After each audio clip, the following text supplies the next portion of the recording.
My early activism was, I'm going to make everybody free. And then when I realized if I just make myself free, people are going to want to know what I'm doing. They're going to ask me and we can do it together. I'm at the top of a hill in the woods. My car's down there with the flashers on. There's a cop behind me. And I'm like, it's my car. And he's like, thank goodness. I saw the Ron Paul bumper stickers and I got scared. We've been trained that the drivers of a car like this might be dangerous, but you're like, kid, I'm not worried about you. So that's how I knew the propaganda was working. Anarchism does not mean violence. In fact, it's the opposite of that. When people are protesting in violent ways, they are not anarchists. And that is the number one clue that someone is an infiltrator. All right, so this episode is special because I have been to Liberpulco now twice, and it'll be the third time this coming year.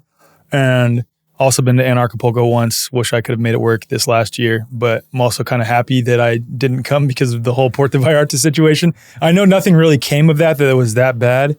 But had I been in Puerto Vallarta with all that happening, with my wife here, with my 3 kids, they would have absolutely lost it. So I'm grateful that I wasn't there, but also a fantastic event. And it's rare that you get to chat with or be introduced to the people that are behind the scenes, so to speak, with these events. Obviously, when people hear Anarchapulco, they think of Jeff Berwick and probably Max Egan at this point, and maybe Andy Kaufman because he's been so many times, and Dave Weiss and other characters like that. Or they think of the HBO series, The Anarchist, which I do want to talk about a little bit during this episode.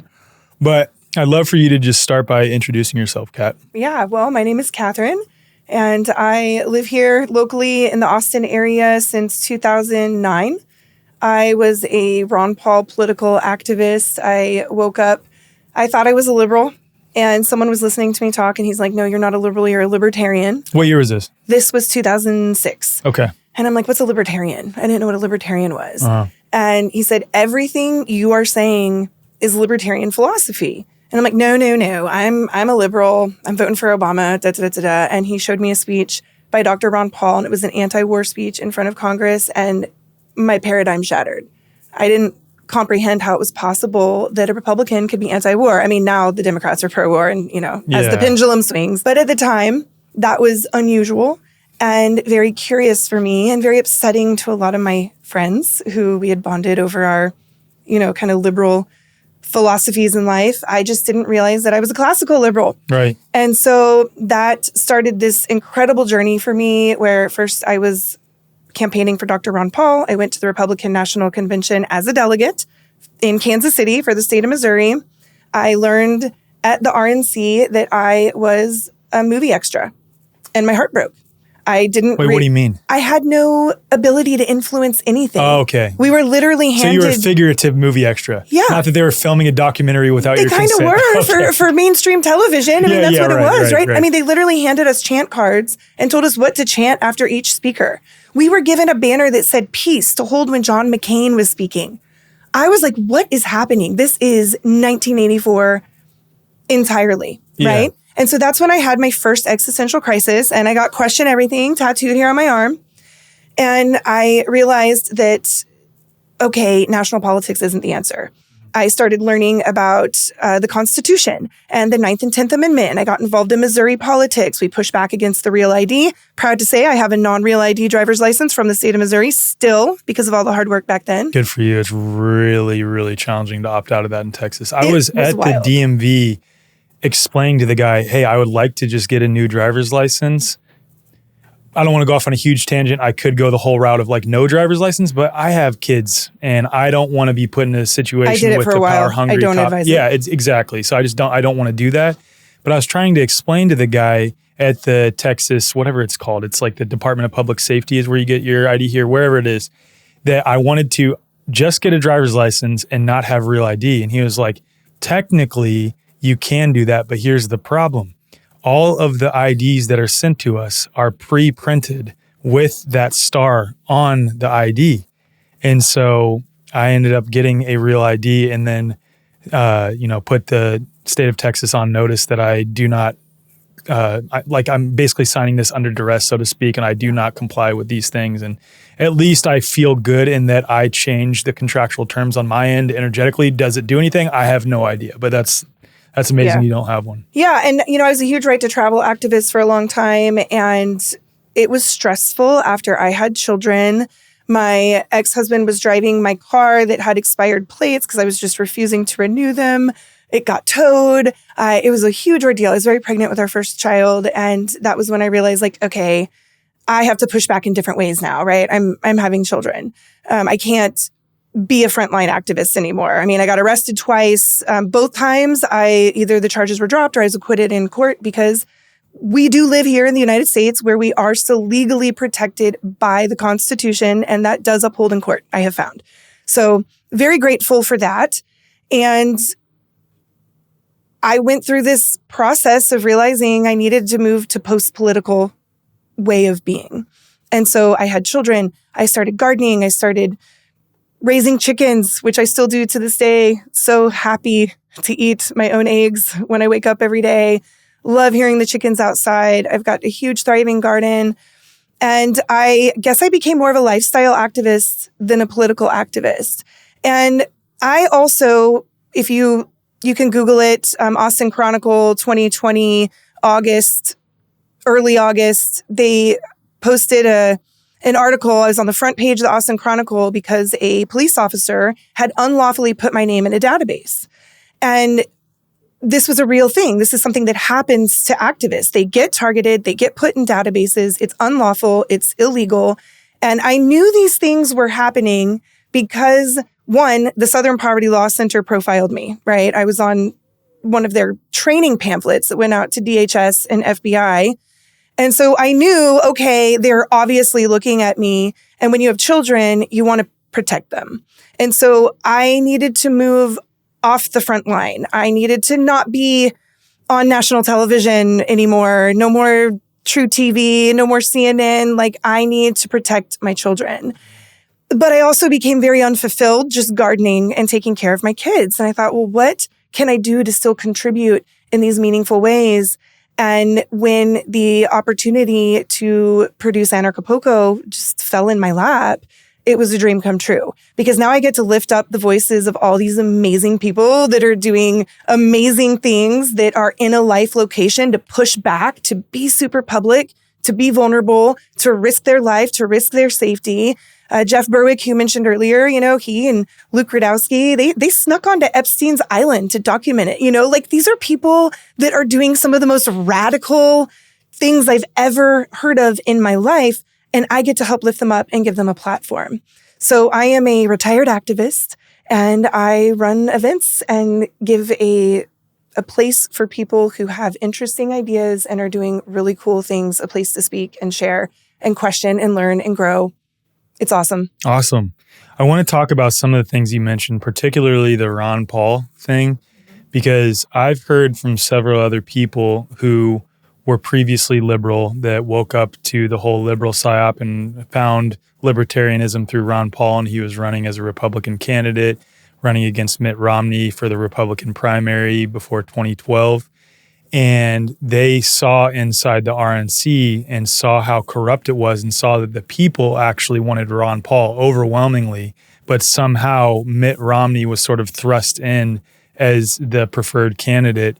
So I'd just love to hear from your perspective on the interworkings, if you found any sort of the behind the scenes outlook on what occurs at that level and how compromised it truly is and how much of a show it really is, especially because we're coming into in 2026, people are waking up to the problems with Trump because a large subset of the freedom community thought Trump was this white knight savior working behind the scenes to overthrow the cabal, which I found was nonsensical from the very beginning. And I know people like you and many others in our space were like, no, that's not it. And we got a lot of flack for it. And now in 2026, it's a commonly held sentiment that, okay, Trump is not actually on the team of freedom, truth, and justice. But then you see a large portion of those same people that have woken up to the problems with Trump like, okay, we want Thomas Massie. That's who we need to all get behind. If he runs for president in 2028, we need to vote for him. So I know that's like not really a very clear question, but I'd just love to hear your thoughts on both the RNC, what you found there, And then also just the reality of voting and outsourcing our power to someone else, even if it does work as they claim it does, which I question tremendously. Well, first and foremost, it is absolutely theater.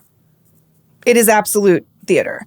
And one of the things that we experienced back then, this was the 2008 Ron Paul campaign, was being literally bullied by the Republican Party. The Republicans in the Kansas City Republican Party would yell at us. They would get hostile with us. They would threaten us. They did not want us involved.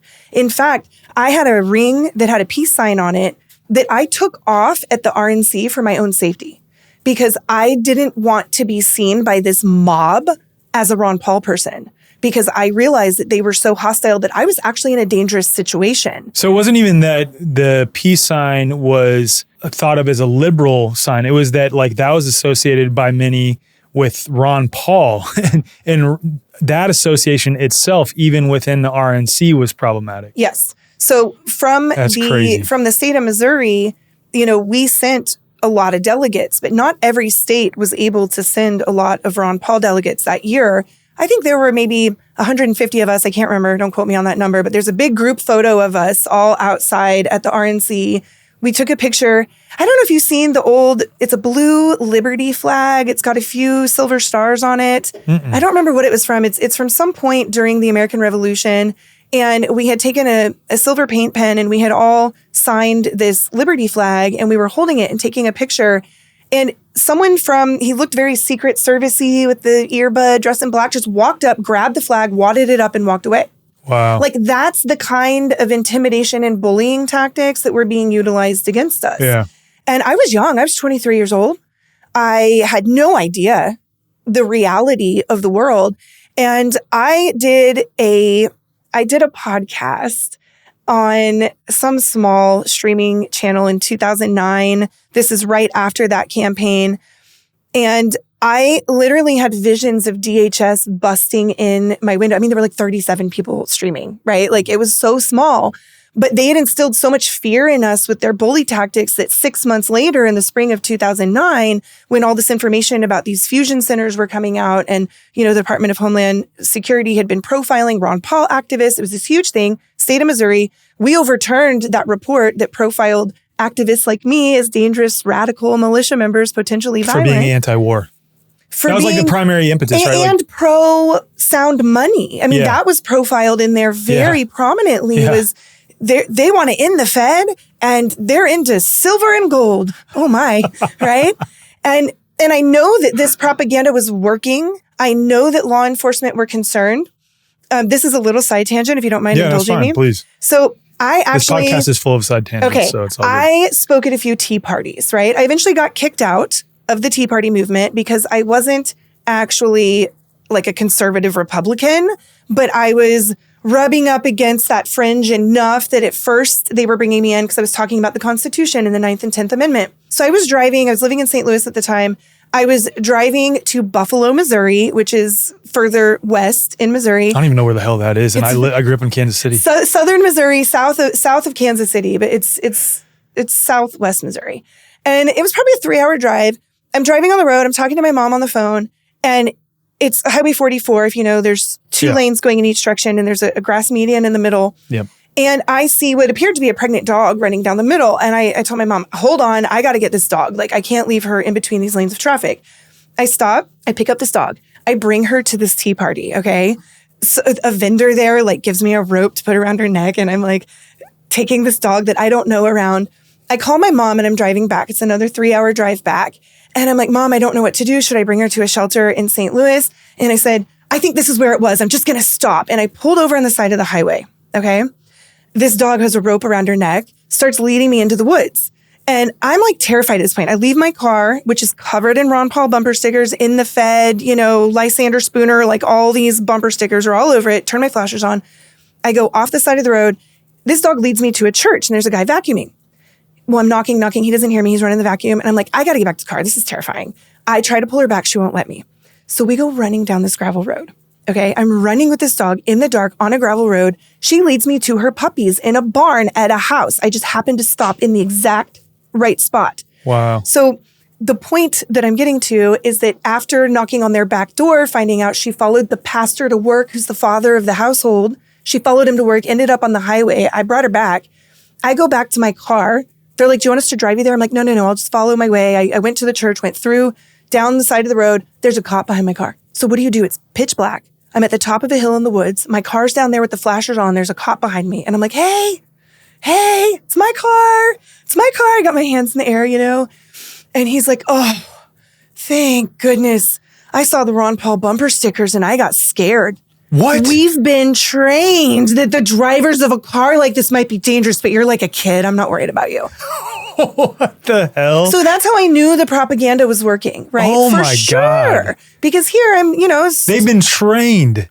They had been trained to be afraid of us. Oh, my God. That is crazy. And this is as that fusion center stuff is breaking. Remind me of that, because I started waking up in air quotes in 2016. So the 9/11 Commission Act of 2005 authorized these so-called fusion centers. Okay. Fusion centers are multi-jurisdictional data collecting and intelligence creating institutions. They are created through grant money through the Department of Homeland Security. So there's one here in Austin called ARIC. I don't remember what the initials stand for, AIRC. And basically, the city of Austin applies for a grant. They get the money. They open the fusion center. And there's a local FBI liaison, a local DHS liaison, DPS, police, campus police. They all work together to collect information and then to create intelligence. Yep. Well, in the state of Missouri, an intelligence data leaked that was a fusion center report all about Ron Paul supporters. They even profiled people who supported Chuck Baldwin, who was running on the Constitution Party that year. They profiled in the Fed documentary. And these were considered potentially radical, violent militia members, okay? So I did an open records request and I got back 13 of these intelligence reports, many of which were profiling innocent groups. Some were watching actual violent, like there were some animal rights activists that had like blown up some animal testing facilities. And they're like, there are both concerns of the unhinged sort of anarchist, voluntarist, libertarian supporter that can become volatile, of course. And we can talk about that later of like accountability and all this stuff and what true self-ownership looks like. But then there are also infiltrators who are posing as Ron Paul activists or posing as someone who are libertarian that become overtly extreme, and then the media captures that to paint the ideology that this is all Ron Paul supporters. Exactly. And it's infiltrators from these three-letter agencies. And that's why I made sure, like when I did my CNN interview, I had huge peace sign earrings. When I was on Jesse Ventura's show, huge peace sign earrings, because it's like, you are not going to label me as violent. Yeah. That's not going to happen. You know, like I'm wearing peace on my ears to make a point, right? Like I really wanted to show that. And so what we did in Missouri is that we showed up with all of the things that they were profiling. In the Fed documentary, we raised money. We bought enough of those to give to every single Missouri senator, every single Missouri representative, the attorney general, the governor, everybody, right? And so we really pushed back and they ended up retracting the report. And they held hearings about it all over the state of Missouri. I showed up to every single one. And you know what? Even the Libertarian Party tried to silence me. They said, don't testify. They want you to not testify. And I'm like, I'm going to testify, right? And I show up with a binder for every person on every elected official who's on that panel. And I'm showing them, here's all the data leaks. Here's all the things. And so my ex-husband, John Bush, and I, we started an organization called Operation Defuse. And we visited these fusion centers, over 20 of them, all across the United States. We actually went into a national DHS Fusion Center conference in New Orleans with Austin Free Press press passes. And they assigned us each an FBI liaison who had to escort us through the whole thing. And as we're walking through, these Fusion Center directors are like, John, Cat, they're like waving to us because we had met with them. Okay. And we showed up because defuse is what we're going for. We're defusing this idea that we are violent, that we are scary. You weren't trying to like defuse the fusion centers. You were defusing the narratives surrounding you guys within the fusion centers. Exactly. And it worked. And the reality is, when we were visiting these fusion centers, we learned a lot of information. And one thing we found is that a lot of law enforcement were brand new post-Iraq veterans that were really excited to use all these toys and bells and whistles. So these young guys, they were pushing it. Can I share something on that real quick? Because I'm a former Army officer. So I was a field artillery officer, and I thank God that I've never served in combat. But a lot of the sentiments from the NCOs that were my subordinates, so to speak, I even hate that fucking term, but they were my subordinates, me being an officer, were, multi-combat veterans. And some of the sentiments, not all of them, but some of the sentiments were like, they didn't care to know about what actually went on in Iraq and Afghanistan because I had already woken up to a lot of this stuff in communication with them. They just literally shared sentiments like, yeah, I don't care. I just want to go kill Arabs in the desert. I'm like, what the like that is so conditioned into you. And it's taking people who are fractured and broken and have so much basically propaganda that has been impressed upon them through childhood, through the narratives of like defending freedom abroad, while also so many unhealthy patterns that are passed down intergenerationally, and then basically just giving them guns. Like that's what happens. That's what happens. And then they have a fractured psyche. They're traumatized by what they see in war. They can't really go into that. They don't have the tools or resources to go into that. The army just prescribes them benzodiazepines and SSRIs if they show any signs of anxiety or depression. And so they're just stuffing all that down, and they have this fractured psyche, and they're literally trained to just kill people while being told that these people that they're killing are either necessary collateral damage or like actual combatants, right? But the general sentiments in a lot of these guys are, I don't really give a shit about that. I just want to go over and kill brown people in the desert. Like it's literally overtly stated in some cases. It's like, what the fuck? And then these people become cops in the U.S. Like it's crazy. It's crazy. And I want to say one more thing too. I know I had Chad Jackson on, and we talked about the psyop of the Marxist movement, MLK thing. And like how possibly, and from my perspective, Malcolm X was like the true activist if there was one back then, but there's even some problems with that. But this narrative that is common in the freedom space that Black people are not unfairly targeted is entirely untrue, because I've literally witnessed it myself. And I shared that with Chad Jackson. Like I grew up with the Black community. Like those are all my best friends. And I saw them profiled for just being in a gas station, like just getting something inside of a gas station, or just like walking on the street with me, relative to my white friends that I would with. That would never happen. It happens. It does happen. And there's something along that I would like to mention is that I don't agree with this concept that we have white privilege in the United States. I agree. No, I agree with that too. I think there's a difference between being targeted and being not targeted, which does not mean you're privileged. Right. We have wealth privilege in the United States. Yeah. It doesn't matter what race you are. It doesn't matter what gender you are. If you have wealth, you can get out of the law. If you look up the actual like definition of the word privilege, I'm not reading it right now, but it's something along the lines of rules don't apply to you. Yeah. Right. And so who is privileged in the United States is the wealth class. Yeah, 100% agree. And so that's something that I take issue with. And, there's a lot of semantics in the liberty movement, right? A lot of words that are used, a lot of buzzwords, and I think a lot of them are misunderstood by the general public. Yep. Whether that's anarchism or capitalism, a lot of this is, we've probably all read 1984 in high school. If not, read it. Very good book. One of the things they talk about in there is doublespeak and doublethink. Yep. And they rewrite the definitions of things. Anarchism does not mean violence. In fact, it's the opposite of that. Anarchism means no rulers. And if you are engaging in violence against somebody, you are dominating them and you are ruling over them. So when people are protesting in violent ways, they are not anarchists. Totally. And that is the number one clue that someone is an infiltrator. Yep. And my stance is that it doesn't matter if someone is paid by the FBI to infiltrate an organization or not. If the behavior is the same, the damage is the same, and they need to be ostracized. And so one of our cues here in Austin, Texas, we held a rally in 2010 at APD because they were canceling a gun show. There's like all this pushback about a gun show. It was getting canceled. We were holding this rally. We had the media streaming. I was in charge of security that year at that event. And our cue, if there was an infiltrator, because this is like back when people use actual cameras to film, right? This is before smartphones. So we would have to like videotape on an SD card and then bring it home and get it on a computer and upload it, right? One of the cues, if somebody was behaving in a way that indicated that they were a provocateur, was to surround them and start chanting YouTube, YouTube, YouTube, to let them know we're going to publish this. Everyone's going to see what we are doing. And it distinguishes us from you, right? Well, lo and behold, 2010, guess who shows up to our rally and gets surrounded by activists chanting YouTube, YouTube? Alex Jones, okay? One of the biggest names in the conspiracy world. You know what? His behavior fit the bill. Really? And the team did the right thing. They surrounded him and chanted YouTube, YouTube. You can still find the video online. It went viral. That's it was interesting. Crazy. What was he doing? So he was bullying us, okay? He showed up.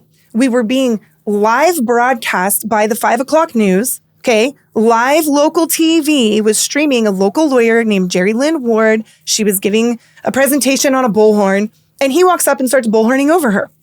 So we moved around the steps. It's now fenced off. You can't do this there anymore. But at the time, there wasn't a fence in front of APD. We moved around the corner. The media followed us, and he continued. And so then everyone started surrounding him as the provocateur because he was literally blocking a live television feed of Jerry Lynn Ward speaking.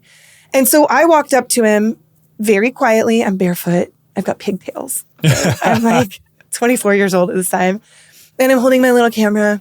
And the first thing I said to him was, why are you so mean to fellow freedom fighters? And it starts this confrontation that resulted in death threats and all sorts of things from the Jones drones who idolize this guy.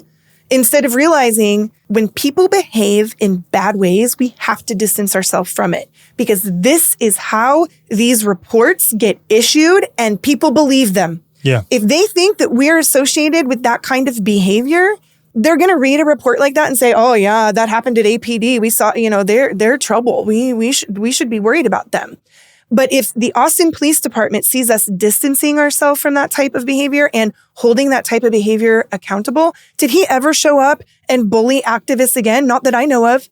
It went so viral and he lost a lot of street credibility. At the time, he was like the kingpin of conspiracy theory. He's fallen from grace in that regard. So it's really interesting how people sometimes have a tendency in movements, whether it's liberty movement, freedom movement, health freedom movement, even mainstream movements, Christianity, churches, it doesn't matter. We can idolize individuals. And I definitely idolized Ron Paul. Yeah.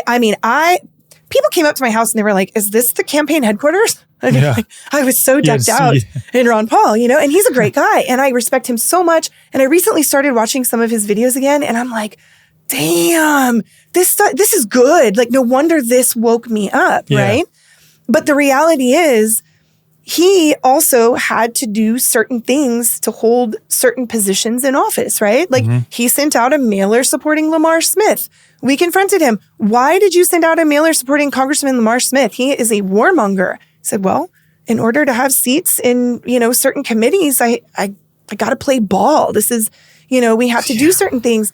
And so that was part of my evolution, was realizing every time I put someone on a pedestal, whether it was Alex Jones or Ron Paul, my heart ended up broken. Yes. But when I could look at them as a fellow human being and know that they're doing the best they can with the skills and the tools and the resources that they have, while holding them accountable for the ways that they're out of alignment, I was able to evolve as a human and not be stuck in a spot where I think I could have stayed stuck. If I had stayed in idol worship, I would have jumped from campaign to campaign to campaign, never found freedom in my own life, because when you're campaigning politically, it is exhausting. It is financially draining. It consumes your whole life.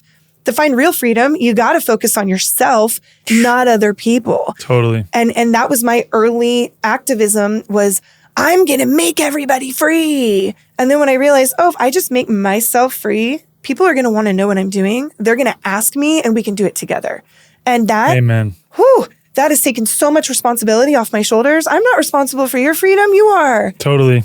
Kelly Brogan has talked about this too, because she was a really big holistic health advocate, and she was a psychiatrist who is trained in classical psychiatry of prescribing benzos and SSRIs and other psychotropic medications for these various issues people have, and then woke up to that herself from her mentor, Nicholas Gonzalez, and then became an activist related to that. And she talks about the shadow of activism. To paraphrase what I've gathered from her, is that when you become an activist, you're still trapped in the Karpman drama triangle of perpetrator, victim, rescuer, where you feel that here are all these little infant-like people, and I need to go save them. I need to save all these other people. And you're really just disempowering them when you take on the role of the savior in that triangle. You're not helping them truly become free and step out of the triangle altogether when you feel like, I got to share this with the world and I got to let everyone else know what's wrong and what's best for them. If not, they're all going to be screwed. Rather than just embodying what you believe and profess and showing people a better way. And of course, there's always a place for sharing information, sharing new ideas. Of course, that's how you woke up with like learning about Ron Paul. Yep. That's why I do this podcast. But ultimately, I wasn't knocking on doors of people who don't want to hear about it and who are spitting on you. That's a totally different vibe than conversations like this. Yeah, right? Exactly. And that's what I'm saying though. And like, I think a lot of activism related people, even in the health and freedom space now, are still coming from that place of, I need to save other people. If we really sit back and question that, why do you feel that you need to save other people? Is it because you feel that you're not safe unless other people are actively, working on X, Y, and Z? That's something for you to address rather than something about them. Yeah, freedom starts within. Exactly. And that was really the conclusion that I drew. And it's why I was so attracted to Anarchapulco, right? Because that shift for me of going post-political and then finding a whole community of people who are focused on self-growth and not just like performative self-growth, but real, actual self-growth that involves real accountability. It was incredible. I'd never been around that before. And I think that trickles down, so to speak, from our founder, Jeff Berwick. I've watched him go through the evolution of a drunk womanizer to a meditating, healthful family man. And I've seen him take accountability for his actions on stage. He apologized at Anarchapulco 2021. He owned his behavior. He gave a moment of silence on stage in front of everybody. And I'm holding the hands of two girls who had experiences with him. We're all crying. And then he never repeated those behaviors again. Right? Amazing. Like, talk about leadership. And that is so inspiring because so many people talk the talk and they don't walk the walk. Mm-hmm. They're telling you what to do. They're telling you how to do it. But then when you look behind closed doors, that's not the truth of who they are. Amen. Actual consistency is really, really hard. And it's a practice, right? We all fall out of alignment in different places in different ways. And you got to figure out, are my philosophies changing? And that was something that I went through in order to get to Anarchapulco, right? I told you I was a right to travel activist. My children had no birth certificate outside of what the midwife sent in. We didn't look at it. We didn't sign it. So their names were legally baby boy and baby girl. Okay. We had no socials for them. I was driving around in a car with expired plates. I had no driver's license. I was unbanked. I didn't have a cell phone. Okay. I was trying to live as philosophically consistent as possible, and I got asked to speak at Anarchapulco. Well, how am I going to get there if my children don't have passports? And, how am I going to travel across a border? And my friend, Luis Fernando Mises, he said, Kat, I think your principles are getting in the way of your freedom. Oh, what does that mean?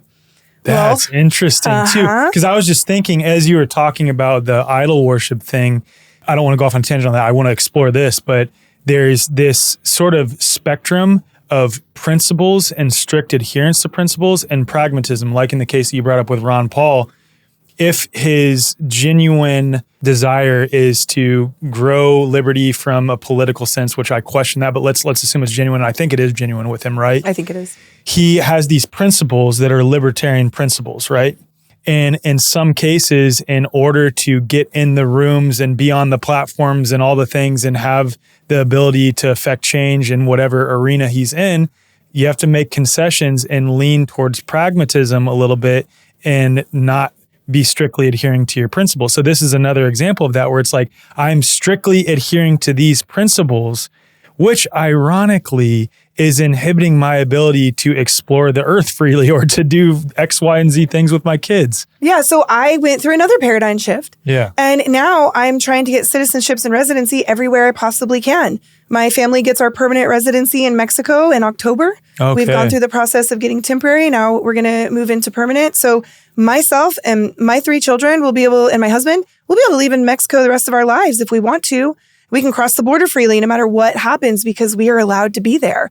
My husband's Italian. We're dealing with my daughter's Italian citizenship this summer. I have to learn Italian to get my passport and be a citizen of Italy, and I'm struggling.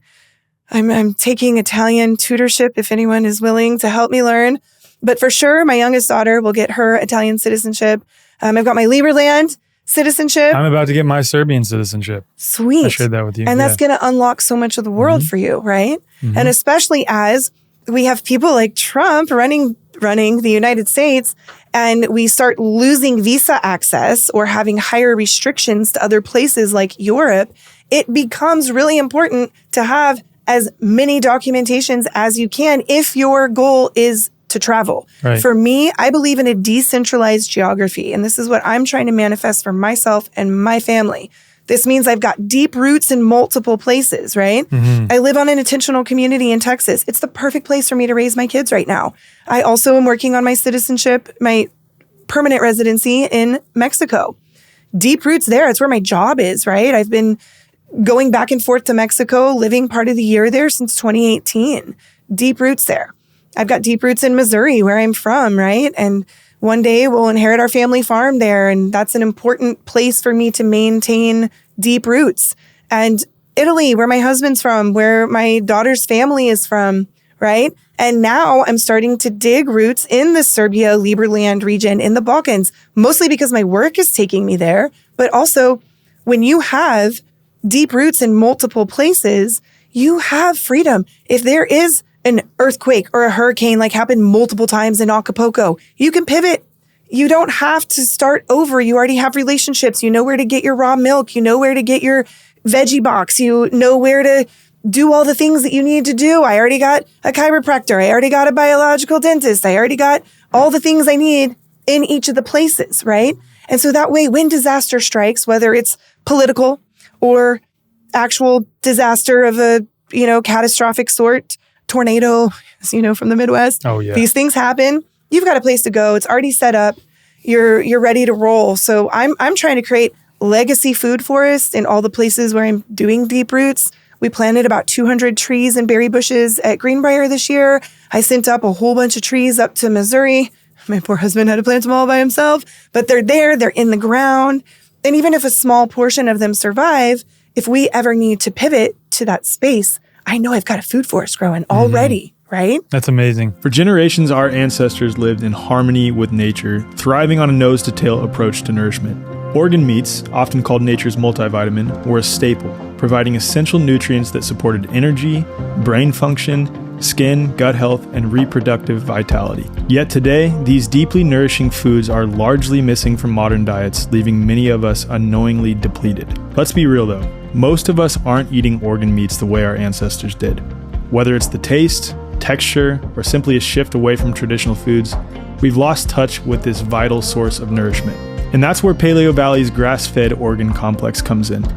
It's an easy way to reconnect with ancestral wisdom and replenish the nutrients we're meant to thrive on.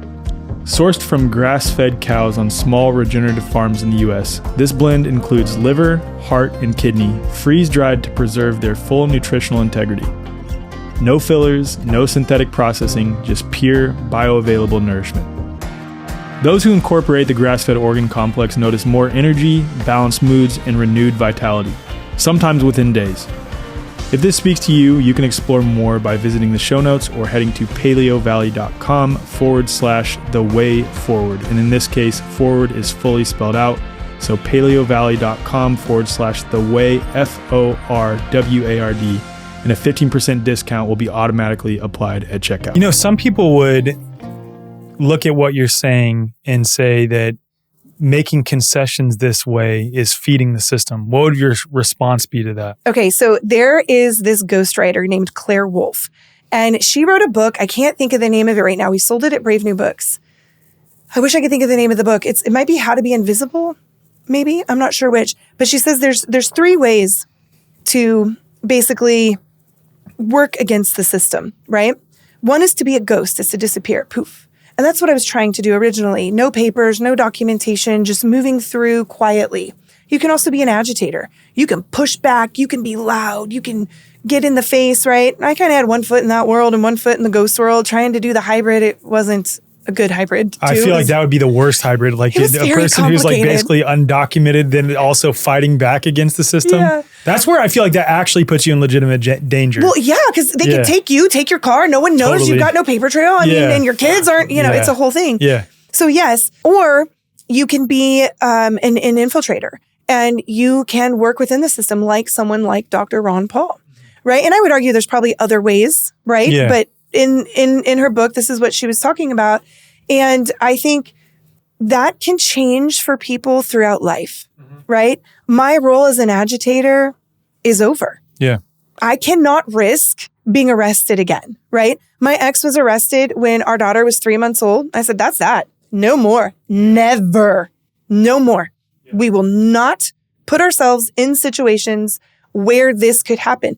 I mean, we did all sorts of crazy things, like driving through a checkpoint in Arizona. We just refused to ID to Border Patrol. They were inland. We just refused. They called the sheriff. We did ID for the sheriff because they're the only constitutional law enforcement. And we said, okay, we'll show you our ID, right? But they had us detained on the side of the road with 2 babies. Like, fuck that. We were being wild, okay? Yeah. And looking back on it, I'm like, oh my. Like I wish I'd shifted gears a little sooner. I propose a 4th edition to the agitator, the ghost, and the infiltrator, the monopoly player. What I mean by that is, that this all caps name that everyone talks about these days, that all the paperwork, that's not referring to who you truly are as a man or woman. And ultimately that we've got this whole paradigm flipped where most people in society assume that it is corporations governing the government that govern us, and then God is below that. And I would argue it's the other way around, whether you believe in God, source, whatever it is, but a higher power that endows us with certain rights that we have inherent to our beingness, and we oversee the government, and government oversees corporations. That's the way it's actually supposed to be. So if you have that understanding, and if you're on a path to deeply understanding who you are, all this paperwork. First off, you can pick and choose some of it contractually, and that's where you have to make the decision on your own. Where, like for me, with my driver's license example, okay, I could have hit up my dad and had him allow me to send mail to the Kansas City area so that I could get an ID in Kansas City and gone through this whole rigmarole. Or it's like, I want to be able to drive in Texas. I want to be able to ensure that my kids are not put in a position where an angry cop is knocking on my window because I don't have plates and I don't have a driver's license.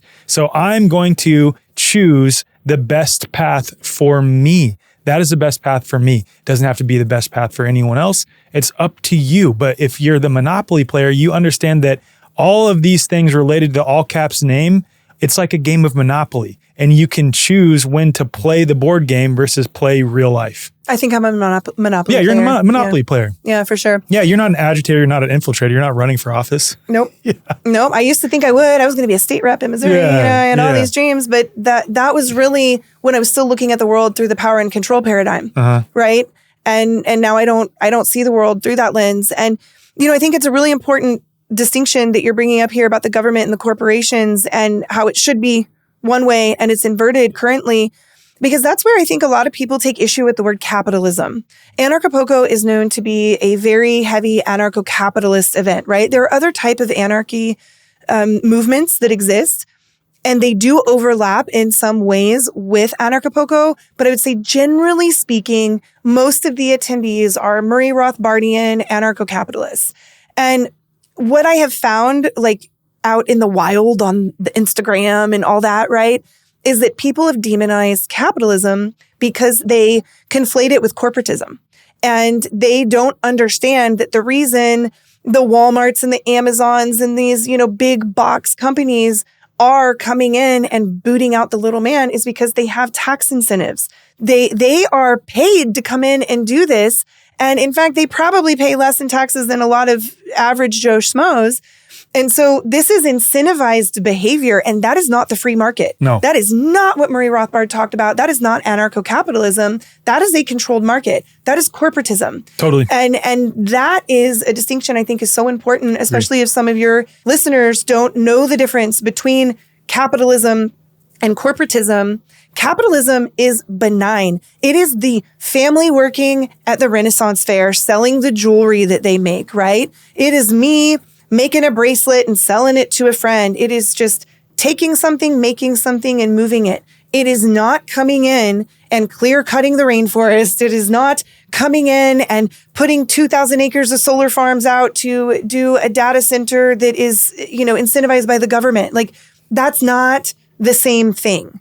And so I feel passionate about educating people on the actual definitions of words, whether it's privilege, corporatism and capitalism, anarchism, right? Because a lot of these things are down the rabbit hole, so to speak, of 1984, the doublethink, the doublespeak. The language is rewritten in a way that it demonizes these things that are actually not demonizable. You can't actually demonize capitalism in its true, pure form. All it is the free market. Yeah, 100% agree.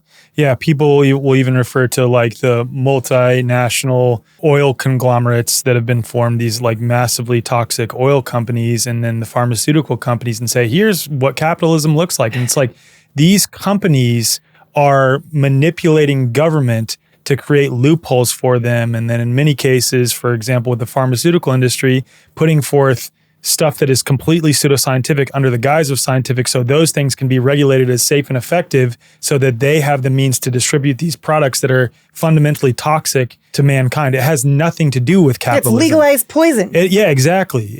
The reason they're able to do those things has nothing to do with capitalism. It is corporatism, just as you said. Yep, absolutely. Yeah. I want to revisit two things that we were talking about earlier. And the first one is, when you were being woken up, being red-pilled, which I hate that term now, but being red-pilled, so to speak, by Ron Paul, and you were a liberal at the time and like super pro-Obama, I'd presume.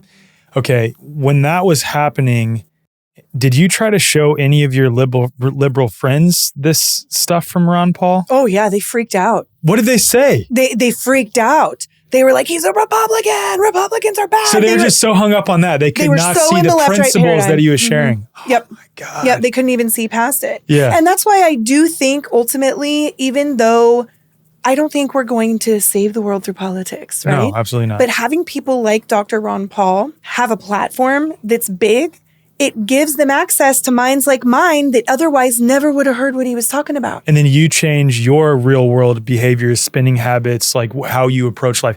This is such a good point. So I'm just going to share briefly.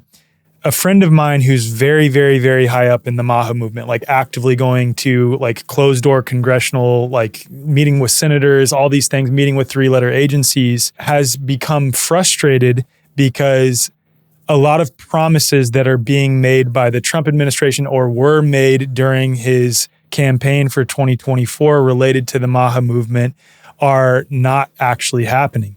And she'll meet with, someone from the USDA or someone from HHS who is giving her, offering her lip service really at the end of the day, just saying like, yeah, absolutely, we're going to do these things. And then she sees that person will meet with an executive from Monsanto or Bayer or from a pharmaceutical company and then immediately change their tune. Mm-hmm. And I don't know why the hell she calls me for advice, but she calls me and asks like, what do I do about this? And one specific decision, I don't want to say her name because I don't want to out who she is, but she was talking about how she has caught this person that is in, let's just say, the Trump administration, caught them basically blatantly lying. What they're sharing publicly that they're going to be doing as it pertains to agriculture and food versus what they're doing behind closed doors and the deals that they're making. And her question was basically like, do I out him and risk the ability to still be involved in these conversations? Or do I just not say anything and still be able to have my ear to what's going on and my sort of finger on the pulse?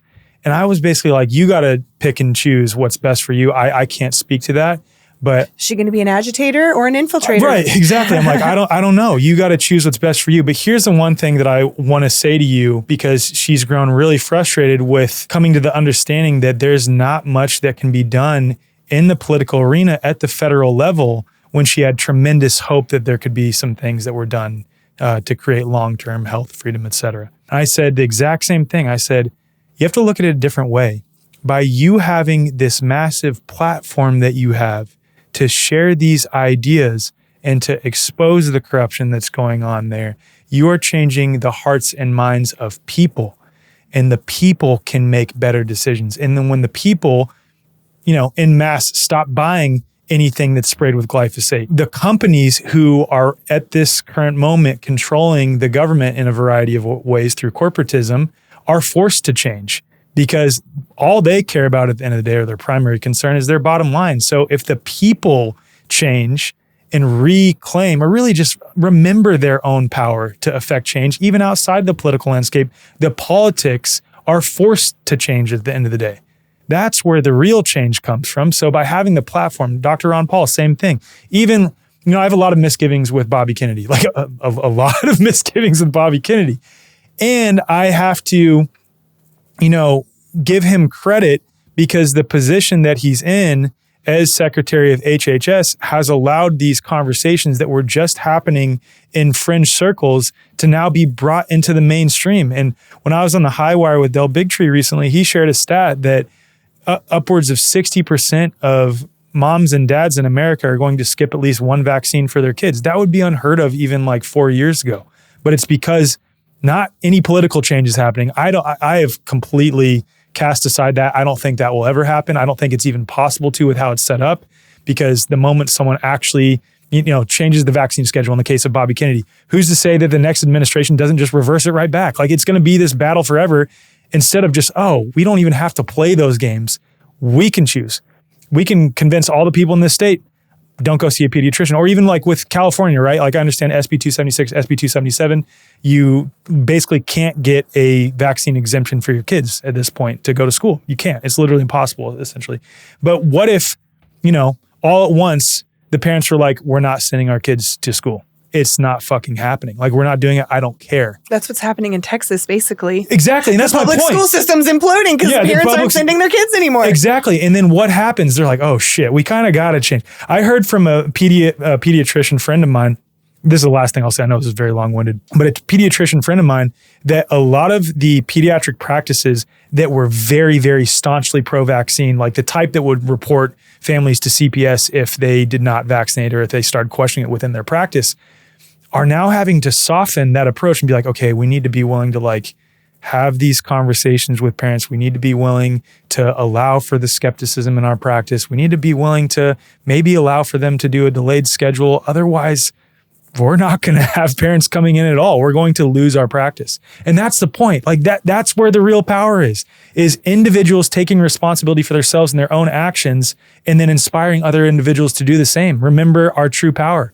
That's it. It's free market capitalism. That's it. Exactly. That's it right there. It's anarcho-capitalism. And that is, in my opinion, the ticket to freedom right there. But it has to be coupled with a moral code. Yes. Right? Because unhinged freedom gets unhinged. And if you want to circle to the HBO series, I would love to talk about the HBO series. That right there is that is unhinged freedom right there, right? Yeah. That's for those of you who maybe haven't seen it. So you were with it. Anarchapulco at the time, right? Yes, I'm in the B-roll and a few of the things. I never watched the series. I only watched some of the clips from it. So I'd love to just hear your thoughts on that whole series and what it was, because some people might not even be familiar. So HBO's The Anarchist was a documentary that followed some of the key players within the Anarchapulco community back in the 2018, 2019 time period. And one of those key characters is Miranda Webb, who's the co-producer for Anarchapulco, and of course, Jeff Berwick, and the former producer, Nathan Freeman, who is now deceased. He literally drank himself to death. And I showed up to Anarchapulco, and I saw that there were two types of people, more than two types, but two big archetypes that were there. There were these young party kids that were wild and having fun. And then there were these hippie, evolving, self-growth, ayahuasca doing, right? So there was this cocaine vibe and this ayahuasca vibe, right? They're very different vibes. And I'm just kind of watching and trying to figure out who everybody is, and I'm really vibing with the the yoga community, I had just gone to Peru. I'd done ayahuasca for the first time. So I was definitely over in this little vibe over here. And they interviewed a lot of us. They followed a lot of us around.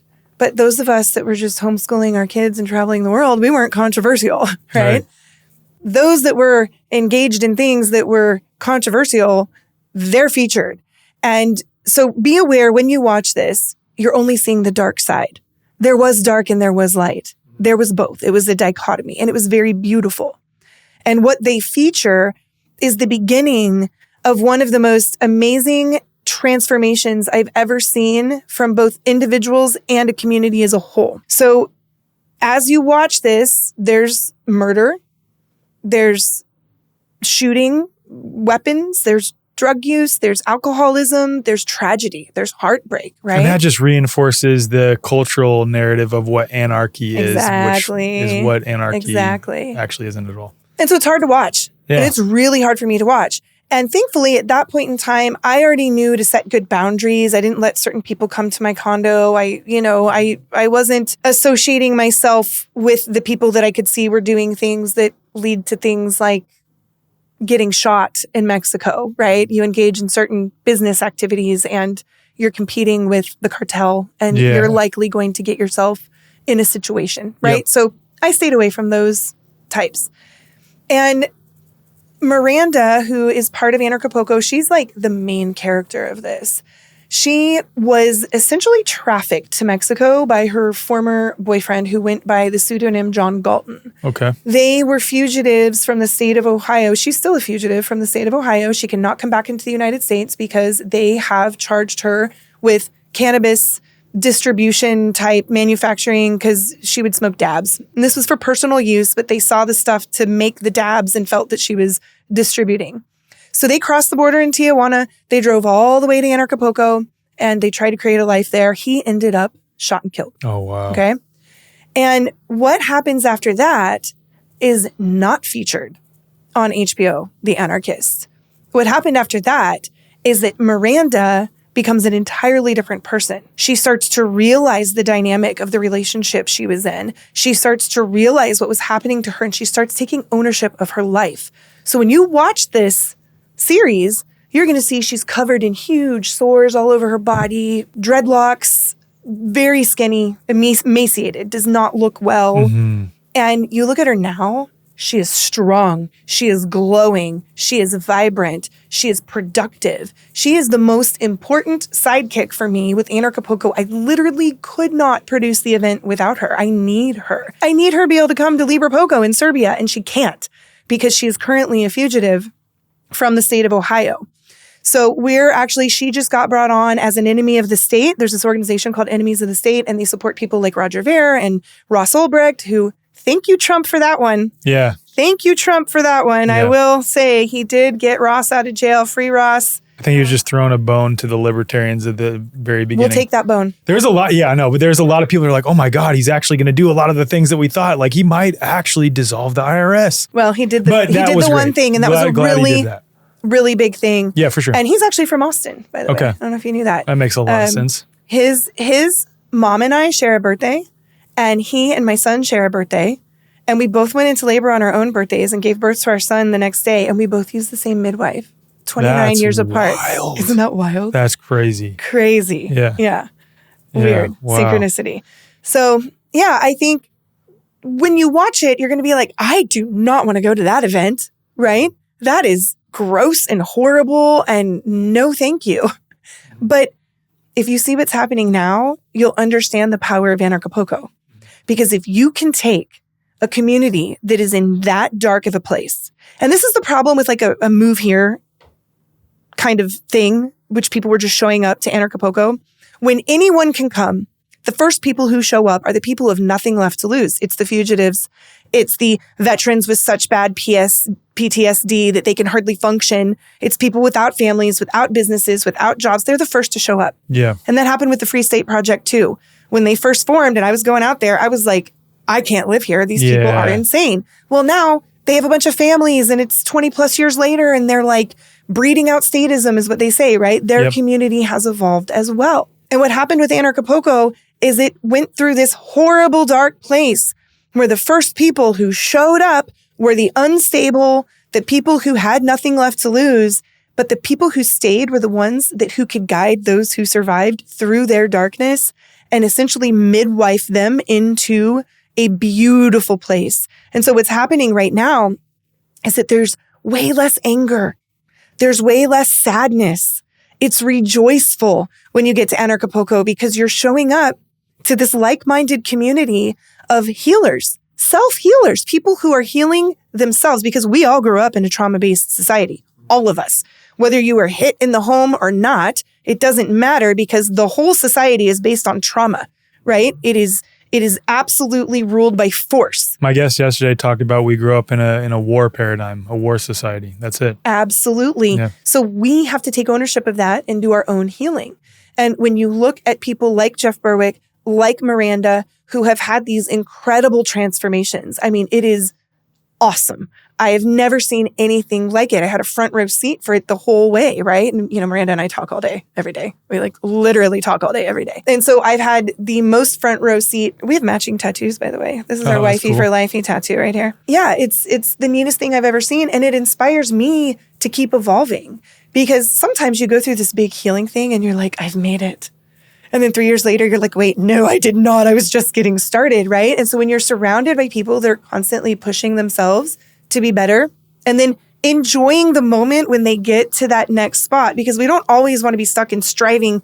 When healing becomes like a business or a task or a to-do, you're not really healed. Sometimes you got to just enjoy that moment, right? And that's what Anarchapulco and Liberpulco are for me. It's that moment of hey, we've put in this work. We've got from this place where we were miserable, sad, unwell, unhealthful, unable to take care of ourselves. I mean, I literally manifested poverty because I thought that being a volunteer forever was going to be a thing when I was a Ron Paul activist. I thought the community would take care of me. Well, as soon as my 401k ran out and I had no money and I had no job, I found out no one's going to take care of me except for me. So getting out of the poverty paradigm, I mean, I love that about Anarchapulco and Liberpulco. I'm around people who have manifested wealth for themselves doing what they love. It's the coolest thing I've ever seen. It is the coolest thing I've ever seen. So being able to up-level yourself requires being in a community of people who are also doing the same thing.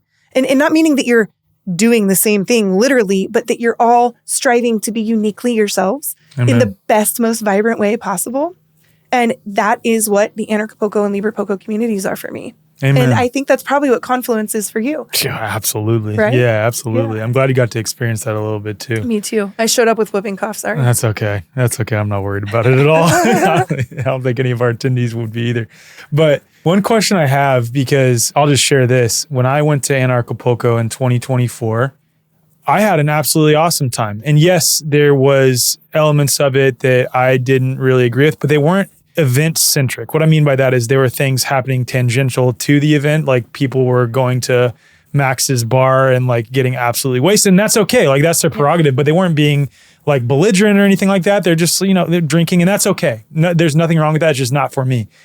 But overall, I had an absolutely incredible time at the event. The people there, the quality of people, the quality of speakers, they were fun to hang out with. I hung out with Andy Kaufman and a lot of my friends that were invited as speakers. And while we're at the event, me and a few of the other speakers were sent an email about how being at this event is perpetuating a CIA, psyop, blah, blah, blah, blah, blah. And from a guy named Howard, I assume? Yeah. And I want to say this. I love Howard. I love Etienne de la Bochie squared. I love Howard. I do. I really love that guy. I love his book. What is his book called? Government, the Biggest Scam. I think what he talks about is great. And all I felt when I saw that email that this is a CIA psyop that I'm helping to reinforce by participating in it, I looked around at all the speakers that were there with me, some of them that are my dear friends. I looked around at the attendees. Do I know all the attendees? No. Could there be CIA agents as attendees? Yes. Could there even, and this is me speculating at the time, be CIA agents as organizers? Sure, possibly. Yeah. But here is my perspective. I'm here sharing my message in an uncensored fashion, having an awesome time with other people who sharing their message in an uncensored fashion to hundreds and hundreds of people that are in the audience. And I don't see any issues with that. So I would just love to hear your perspective on that, because when I got that email, I was like, man, this is, I appreciate this and maybe I need to look into this a little bit more. But like, even if that's the case, dude, I'm not being censored in any way. I'm sharing my message completely uncensored. And some of my favorite people that I look up to are here with me doing the exact same thing. The attendees that I've interacted with all seem like really incredible people who are just wanting a better world. So I don't know. Where's the evidence of that? But I would love to hear your thoughts. Well, to quote Alex Jones, circling back there, I've got the documents right here. Unless you have some sort of paper trail or evidence, saying stuff like that and sending emails like that, that is provocateur behavior. That is the provocateur behavior, is someone coming in and trying to sabotage something that is actually really beautiful.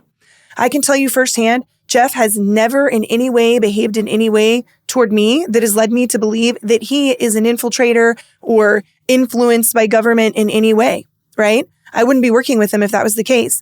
Now, through my long history of activism, have people showed up into our communities that exhibit behaviors that indicate they might be an agent provocateur? Yes. Totally. Now, have some of those been revealed through open records requests?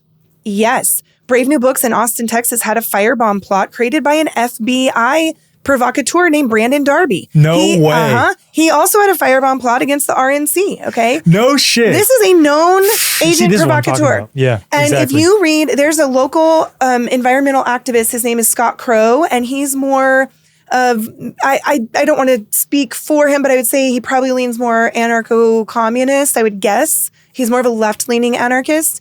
He has a book called Black Flags and Windmills, and he talks about his experience down in Hurricane Katrina doing disaster relief with Brandon Darby, the FBI informant, okay? So usually when there is an FBI informant, even in the case of my friend Schaefer Cox, who was unjustly put in jail, he was sentenced to 26 years on a conspiracy to murder government officials, which was later overturned after 10 years time served. That's crazy. Okay? He finally got out. Did he get any reparations for that at all? No, and he won't come speak because he doesn't want to put himself at risk anymore, right?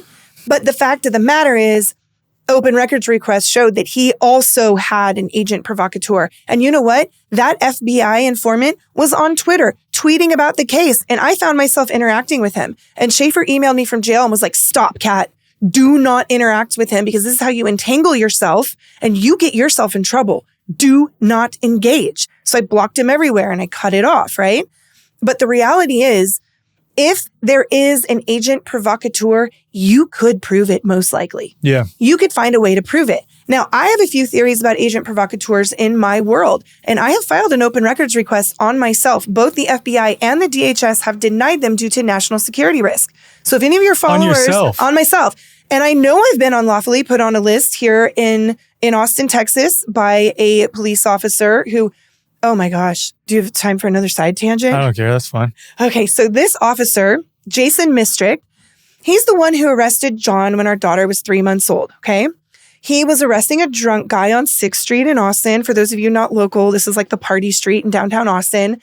And John walked up. He had been drinking a little and he was videotaping. And the officer said, you got 10 seconds to get behind that pole. Counted down. John got there in like 6 seconds. He arrested him anyway. Okay. So we...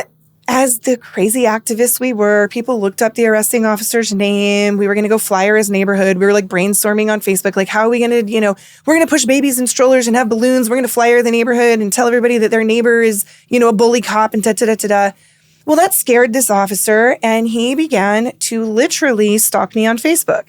He created an account called Max Rock, playing off of Mad Max, Max Rakowski. And he started messaging me. And the last message that I sent to him was, who are you, FBI or APD? Because I can tell, right? We get to John's pretrial hearing. We are in the downtown courthouse by the police department where the Alex Jones story happened. And arresting officer Jason Mistrick walks up to me, sets in my lap a printout that you can see is logged into the Max Rock Facebook account. And he has circled, because this is when you could still have pseudonyms on Facebook. You can't do that anymore. But I was Kat Lova Freeman. And he had circled all of our faces and names and wrote our real names next to it and dropped it in my lap. And then he walked back into a secured area. So I go chasing him. We get at the time, it was the chief of police in Austin. He later moved to Houston and then I think LA. And he's like, I'll handle this. And he's literally holding our baby and holding the papers and like doing this kissing babies, like politic thing. Went through internal affairs. Come to find out, they're not going to hold him accountable because he did it when he wasn't on duty. Okay. Oh, wow. So flash forward. This was 2011, maybe early 2012. Aliana was a baby, infant. So flash forward to 2020 and a journalist contacts me. And he says, I have found that this police officer, Jason Mistrick, has unlawfully put you on monitoring lists in Austin, Texas.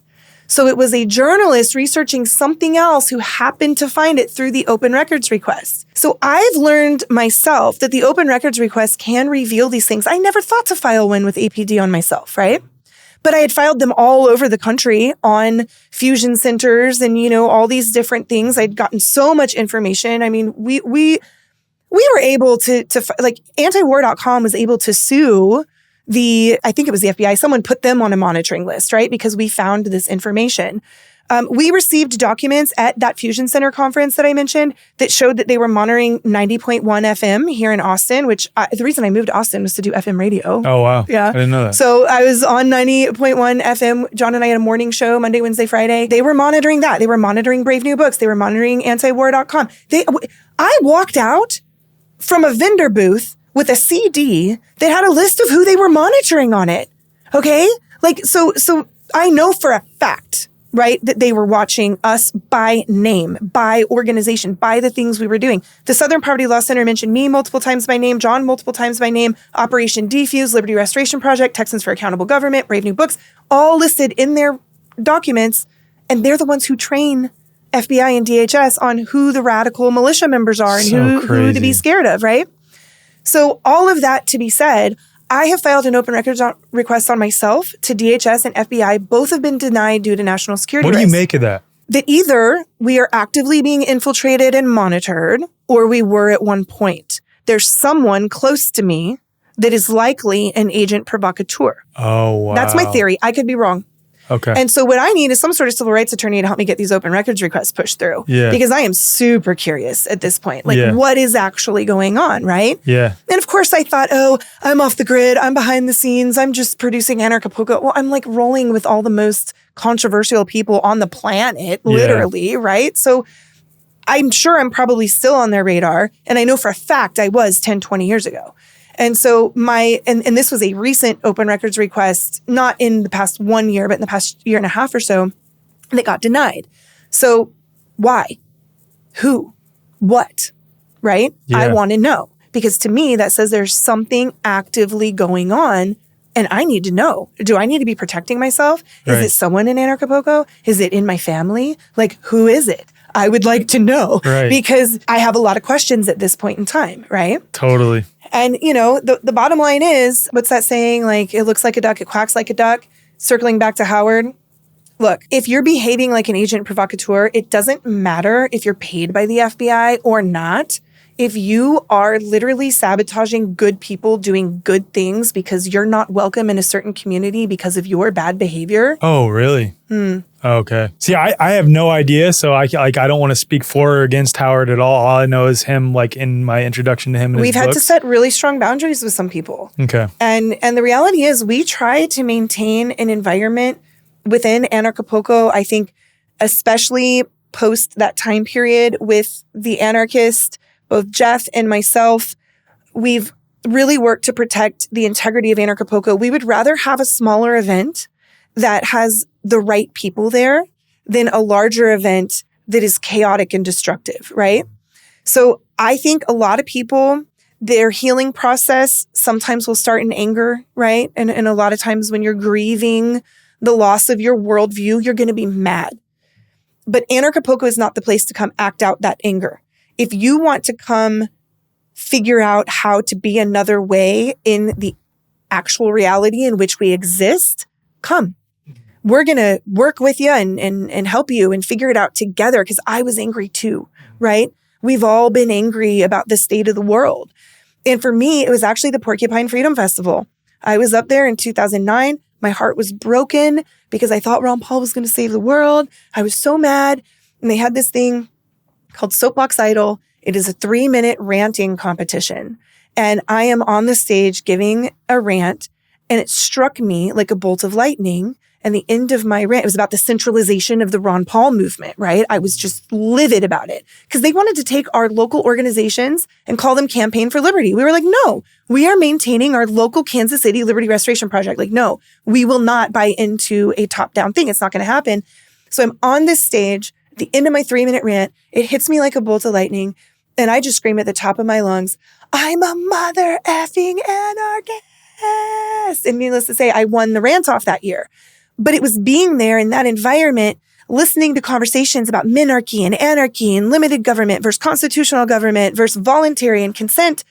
And my mind was blown because I had only looked at things through the paradigm of Republican and Democrat before that. Mm-hmm. I didn't realize there were other options, right? I didn't understand that it didn't have to be big government, that there were other ways to do things. And so going to that event in my angry state where I had a healthful channel to rant on stage about it. I wasn't, doing cocaine and being violent, right? They provided that safe space for me to process my anger.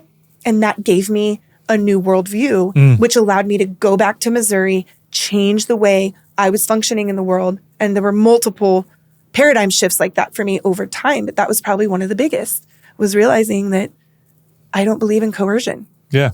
I love that. If you listen to this show, you are probably well aware that there's something seriously off with our modern food systems. And even a lot of food labeled organic isn't what it seems. Some of it's shipped in from China where regulations are murky at best, and other times companies slap the USDA organic label on while cutting corners and doing the absolute bare minimum in order to achieve that label. That's why Dr. Cowan's Garden exists. Founded by Dr. Tom Cowan, they believe health starts with food, real food, the way that it's supposed to be grown. They call their sourcing beyond organic, which means they're working with small family-run farms who are going above and beyond the USDA organic label when it comes to growing their food. These farms care deeply about soil health and nutrient density, and some are even biodynamic certified, the highest farming standard in the world. At Dr. Cowan's Garden, they use proper processing techniques that humans have used for thousands of years because they actually work. Nuts and grains are soaked or sprouted just as traditional cultures did.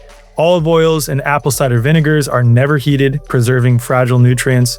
Olive oil is protected from light because oxidation matters.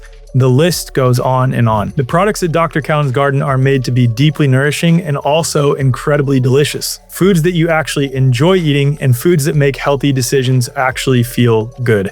Dr. Cowan's Garden is not about fads, it's not about fear, and it's definitely not about following government health recommendations. It's about reclaiming a simple trust in your food. If you value transparency, tradition, and food that respects both your body and nature, head to drcowansgarden.com or just head to the show notes and use code THEWAYFORWARD for 15% off your first order. Welcome back to Real Nourishment. Going back to just to touch on this real quick, because I've not heard his side of the things and I didn't entertain the email. I'm totally open to talking with Howard just to see what he says about all of it. And again, I want to emphasize that I really appreciate his perspective. And it's that email at that time, and again, given my own direct experience of that and also Liberpulco, I'm I don't think that's necessarily true, man. I don't know. You know what I mean? I don't know. One of the things that we really try to practice at Anarchapulco is the 4 agreements, right? And one of those, be impeccable with your word, which means we're not going to say things unless we know that they are true, right? And not making assumptions. And I was actually at a wedding where Howard and I sat next to each other Is this after? This is about a year and a half ago. And we talked about all this. And I said, look, you are making some logical leaps here that are inconsistent with reality. And when you're basing an argument on an assumption, and you can show no documented evidence of something, that just simply doesn't work for me. Right. I said, I'm going to tell you my theory, okay? And I'm going to trust you to listen to my theory about what happened during that time period, which I have some theories. I'm not going to say here. Maybe I'll tell you personally, Alec, later. But I gave him some of my personal theories and I said, here's how I know I can trust you. If I hear these theories coming back to me through other people, I will know that you're just the same hothead, shit-talking person. And sure enough, within a week, I had heard my theories reported back to me, right? Yeah. And the thing is, The vicious attacks against people like Miranda, just because somebody was able to become successful when they came from such a low place does not mean they're paid by the government. 100%. I mean, people freaking say that I'm controlled opposition all the time. And I used to get so frustrated with that, especially when I was like barely making ends meet. And especially because so many of my former friends in the army had completely ostracized me. I was like, it was the worst feeling ever. But now I kind of laugh because I'm like, all right, you say that, come spend 72 hours with me, my wife, and 3 kids, and like follow me around on a daily basis, and you'll realize how stupid you are. You know, like it doesn't even bother me anymore. But yeah, like I totally agree with you. Totally agree. Yeah. And you know what? I think accountability is so important in community. I feel strongly you cannot have community without accountability. We do need accountability, but it has to be factual. It has to be the truth. And it can't be with the intent of destroying somebody. It has to be with the intent of coming together. Repairing. Exactly. Yeah. So I live in an intentional community, Greenbrier intentional community. We run a community school. And it is based on consensus. It has existed since 1968, and all decisions are consensual, all of them. And that means things move slow, right? Things move very slow. And at first, I was a little frustrated about the pace of things because I am like, you know, like I go fast. But when you're literally living in a group setting with people, you actually want it to go slow. Because if things start moving fast and you don't understand what's happening, your whole community can implode. This is your house. This is your livelihood. This is where your children are being educated. This is our well water comes from the well that we have to manage as a community. You know, we have to make wise choices and we have to be good stewards of the land that we have, 173 acres. We have to be good stewards of the resources that we have, of the space that we are protecting, right? And I also felt frustrated at first about how accountability was functioning there. But now that I've been there 6 years, I have come to the conclusion that all decisions need to be weighed against 2 things first when you're in a community space.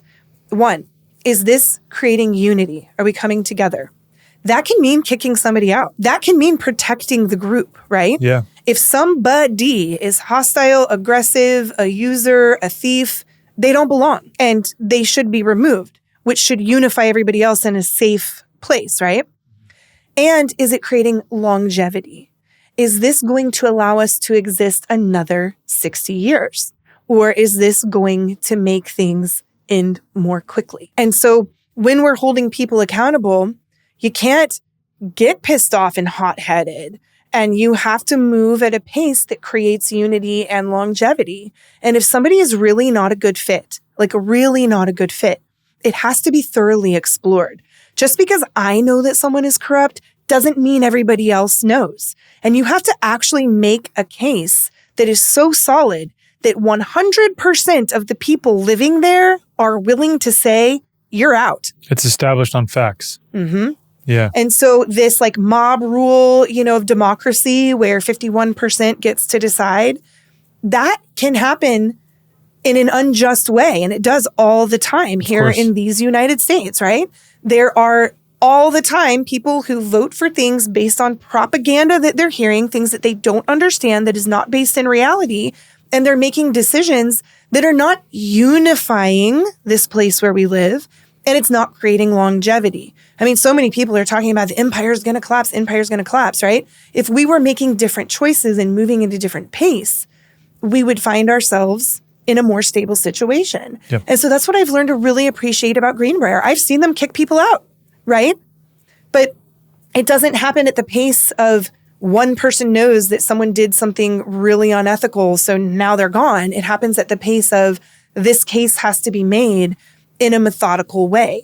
Yeah. And it can't be done with the purpose of attacking somebody, because guess what? If they don't get kicked out and you led a smear campaign, you're going to have a difficult time living in that community moving forward, right? Yeah. And so when we are building a community, whether it's a pop-up community like an event, like Confluence, Anarchapulco, Liberpulco, Porcupine Freedom Festival, we have to be weighing the decisions we're making on, are we coming together and are we in this for the long haul? Mm-hmm. So is this person creating disruption that is going to bring us together or break us apart? In that instance that you brought up with Howard, it fractures people. It does not bring us together. And it does not create longevity because he's attacking the event itself. And he's attacking good people that I know to be good people because I've been in the trenches with them.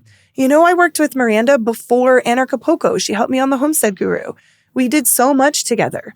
And I watched her go through an abusive relationship. I watched her come out of it. I watched her heal. I watched her become somebody new. And I know where her income comes from. We talk about these things in depth with each other, right? Like, she is not a CIA operative. And if she was, I don't think she would get it over on me and Jeff and everyone else on the team because we do work so intimately together, right? We are a family. And it's all about like, you will know them by their fruits. And if you've seen, okay, maybe in the past when around the HBO series, she was not in a good position, not making good decisions, and maybe she was a questionable person at that time. But there's always room for someone to make amends and change their behavior and really like become a new person. And so you will know them by their fruits. That's such an important saying because if the fruits that you see in the world related to who she is and working with her directly don't indicate that she's a CIA agent and your gut is telling you absolutely not, then you got to go with that. And that's all you can do. Otherwise, you're going to be in this absolutely paranoid state that keeps you frozen and not moving forward. And you're still able to create Anarchapulco and create beautiful things through it. And you know what I mean? These things wouldn't be possible without her. Now, her ex that got murdered, could he have been a provocateur of some sort, an informant of some sort? Maybe. We know them by their fruit.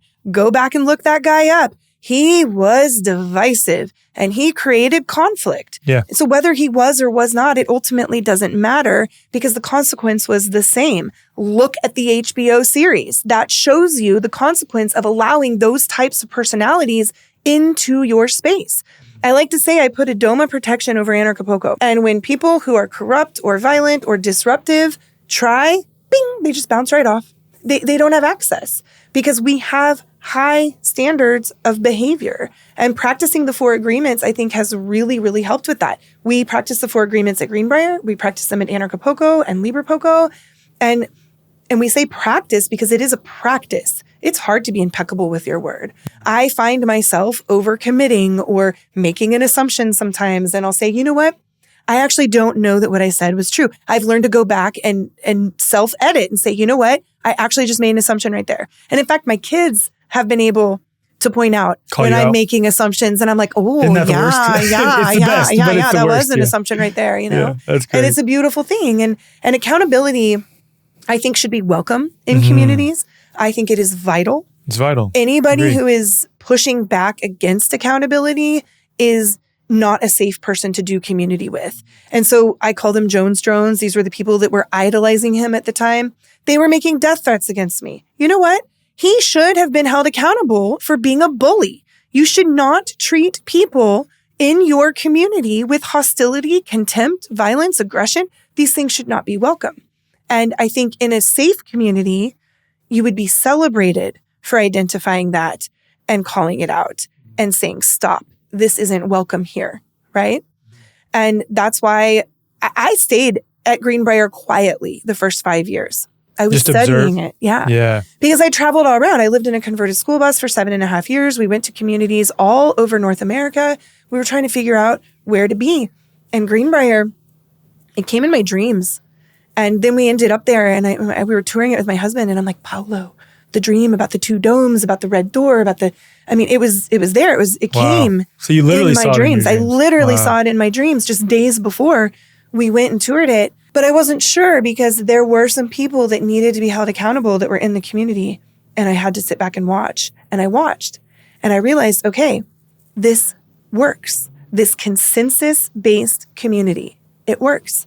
And it's not fast and it's not perfect. And it works at the pace of humanity, right? How many different, gatherings would you have where you're talking about what's going on openly as a community with maybe like the individual in question? And I guess the second part of that is, what does conflict resolution look like where there's a disagreement between members of the community? How does that work with Greenbrier? Well, every month we have a community meeting. So we come together and we make decisions about budgeting, about how to spend money, about infrastructure. I mean, who will build the roads? We do. And right now the road up to my house needs Help. Who runs the electric lines? We do. Who runs the pipes from the well to our house? We do. Like, this is all us. This is the most philosophically consistent community I've ever witnessed in my life. So all these things have to be discussed. That's really cool because you're not relying on the city infrastructure. So you're really decentralizing away from them. Yeah. It's really cool. Yeah. It's one of the coolest things I've ever seen in my life. And so when things come up, we of course want people to talk together and go knock on their door, have a conversation. This was something that was hard for me at first because I came from a very decentralized community in the Ron Paul campaign. And we did everything with, it was before video chats. I mean, we had actual conference call software where we would call in and have nationwide conference calls, right? So we were doing a lot of stuff over the phone and virtually. And then, of course, with traveling in the converted school bus and all the Bitcoin activism we did, it was all very decentralized, internet-based. And so when I got to Greenbrier, the way I was accustomed to communicating was in the email. And so I would start there. And I was taught very quickly, that is not where you start. You go knock on their door. I love that. Mm-hmm. You talk with them face to face. Yep. And you go have a conversation and you sit on the front porch and you try and figure it out. You hear each other. You really see them, see the humanness and actually have a conversation. Sometimes you sit on that front porch 5, 6, 7 times and you can't come together. Yeah. And so that's when you go to the community. And ideally, the community will make a decision and enforce it. But sometimes, like we have had instances where people with what I would call hoarding tendencies, bringing in things that don't need to be there and not being removed when they should be, the community makes the decision. It doesn't get followed through. We do have a board of directors. We are a 501c3 nonprofit. We have a board of directors who with the buck stops there with them, right?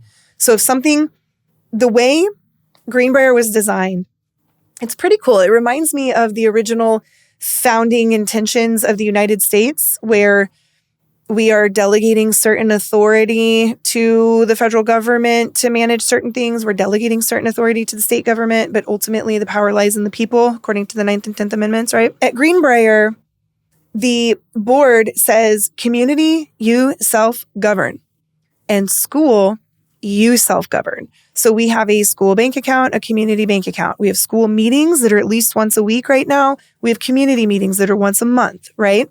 And some people are heavy in the school. Some people are heavy in the community. But the design of the nonprofit is that the community is designed to support the school. So if you're there and you're not supporting the school, you probably don't belong, right? Yeah. And so that can mean mowing the lawn. It can mean, I had someone come over and chainsaw a pine tree that fell in a storm the other week because my husband was out of town and I couldn't get out of my drive, right? Someone came over with a chainsaw. All of that is super valuable, right? Yeah. You don't have to be a teacher to be contributing to Greenbrier Community School. You can pave paths through the forest. We have all sorts of hiking trails through the forest. Well, somebody had to actually clear that and make those paths bikeable and hikeable, right?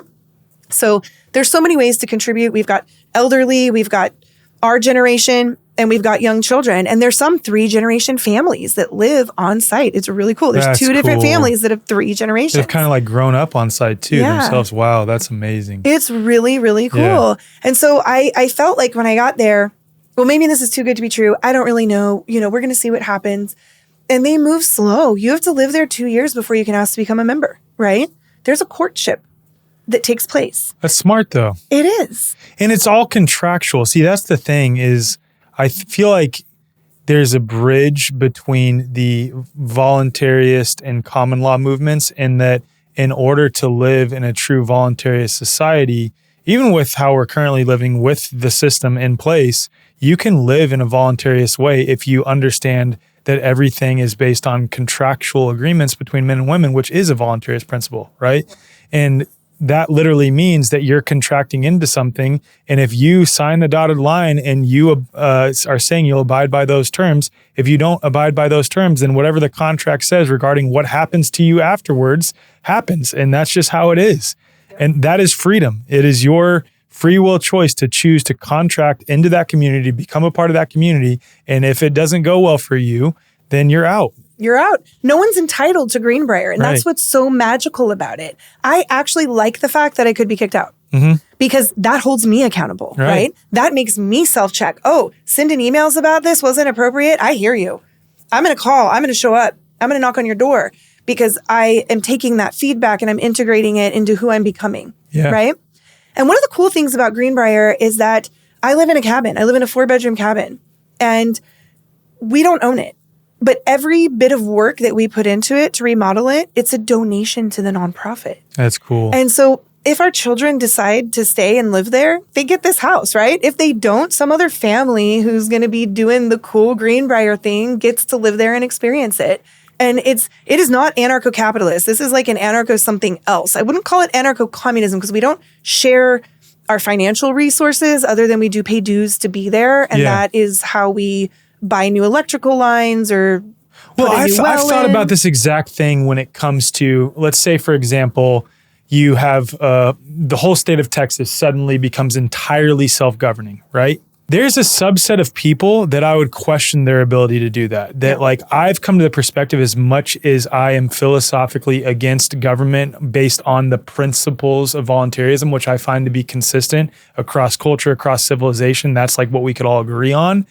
Ultimately, there are some people that, in my opinion, deserve to be governed because they are like volatile little children, not just like little children in adult bodies who have not looked at their patterns, done any of the self-work, but like volatile little children. And I'm like, in many ways, they deserve to be governed. And could you make the argument that the system as it exists is the reason that they are the way that they are in the current government? Yes, but ultimately, the reality is that individual who is like trying to commit harm against a bunch of other people deserves to be governed. So there's that piece of it. But then when it comes to ownership of things, right?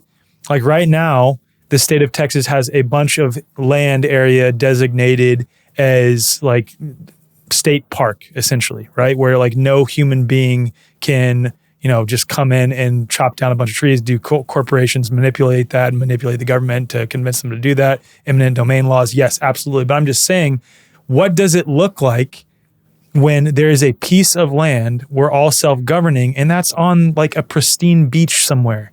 And then someone comes in and is like, nope, this is mine now. I'm putting a fence around it. How does that work? And then what if someone else does the same thing and is like, you know what? I'm not only putting a fence around this and this is my beachfront property now, I'm going to pollute the shit out of it and there's nothing you can do because that's freedom. You know what I mean? Like what does it actually look like? And I still think what you're describing is still anarcho-capitalism because people who come into Greenbrier contract into it. Yep. They're willingly contracting into it. But it's like, how far does voluntarism go in actual practical application without an understanding that we are stewards of the land and that we are interdependent creatures? Well, this is where I think the libertarian philosophy comes into play of self-defense. You have a right to defend yourself. Yeah. And if your right to clean water, to good soil, to fresh food is being infringed upon, I believe that communities have a right to defend themselves. Mm-hmm. Have you heard of what happened in Cherán, Mexico? So there's this community. Oh, is this the people that kicked out the police in that area? Yes. Okay. And the cartels. Yeah, and the cartels. Yeah. So we went and visited Cherán, Mexico. Do you want me to tell your audience? Okay, please. So we went to visit Cherán, Mexico. It's in Michoacán. It's this little village. I mean, it's big. It's decent size. It's not huge. I wouldn't call it a city. I wouldn't call it a village. It's a pueblo, right? How many people? I don't know, 10,000 maybe? I'm guessing. I don't know. Like a college. Okay, so like still like a pretty big village, though, like a good amount of people. Okay, okay. There's cars and stuff, right? It's not like out in the middle of nowhere. It's pretty out in the middle of nowhere, but they do have 2 hotels. Okay. So the only people who are allowed in are people who live there or are invited to come in. So there's a checkpoint when you show up to get in. Okay, so we had to go through this checkpoint to get into the area. What happened for them is that the cartels had come in and they clear cut their pine tree forest. What that meant was that the pine trees that are normally bringing water up from the water table, which allowed their spring to flow, which is how they got water to the entire village and how their animals, their livestock drank, started to dry up. Wow. Now, because in Mexico, the way things roll is that the cartels and the government, they're very much in bed with each other. That meant that these cartel practices were being protected by the local government there. And not only were they clear cutting these pine trees, but then they were planting avocado trees, which is a completely different ecosystem, right? And they were taking all of these logs down the mountain, and it was the abuelitas and the women who said, "Don't take our water." And they went and they sat in the road. The loggers couldn't get down the hill. So what happened? These cartel loggers got out and started to engage in violence against the women. Well, what did that mean? The local members of that community were not going to watch their abuelitas be beat up by some thugs, and it started an actual uprising. Not only did they push back the law enforcement and the cartel and take their community back, but they have in their Pine Tree Reforestation Sanctuary, they have a walking tour of all the burned police cars. And you can go and visit each of them that are put up on display like a big statue, okay? They are proud of what they did. And they kicked them out. They took all of the police guns. They took all of the cartel trucks and vehicles, and they took them as their own. Now, they do hold elections. They have a city council, but it is all by voice. They don't write anything down, and no yard signs or campaigning are allowed. They show up face to face, and they vote by voice on who is going to run their community. And they are really serious about who's let in and who's not, because they don't trust people because they have been infringed from the very inside, right? And so you have to marry in if you want to live there, essentially, or be born there. That's it. And I'd imagine that if they're fully self-governing like this, that they actually have sort of moral standards and principles that they follow together as a community. Yep. Yeah. They do. That's just proof that like anarchism can actually work. But again, it requires standards and an understanding that we are stewards of the land. We're not to pollute the land. Understanding that we are still in community with each other and that we rely on each other and we offer a helping hand to neighbors. It doesn't stop at, I won't infringe upon you. I will not impose my beliefs upon you. It also requires that we are willing to lend a hand to other people, that we are willing to actually be in a collaborative relationship. Help you. Yes, exactly. I will protect you. And that's what's problematic to me in much of the sort of anarchist space is that a lot of people haven't done the inner work to really understand that. And they stop at self-ownership of my body and my property, and they don't venture into self-ownership of my beliefs, thoughts, feelings, words, and actions. Like that is true self-ownership. Are you owning those things, which means you're accountable when those things cause harm? Have you heard of the libertarian brutalism movement? No, what's that? So this was back. I'm a baby. You have to remember that, like relatively speaking. Okay, so I didn't learn about voluntarism until like 2020. So. Okay. So yeah, you were one of the COVID. Yeah, like I was awake to the pharmaceutical corruption, government corruption. I didn't know like what I really believed related to, like I was awake to vaccines and a lot of stuff, 9/11. But philosophically, I didn't know where I landed until I started naturally saying things like, why do any of these men and women in government have any right to tell us what to do anyway? And then someone commented, you sound a lot like Larkin Rose. And I was like, who's this Larkin Rose guy?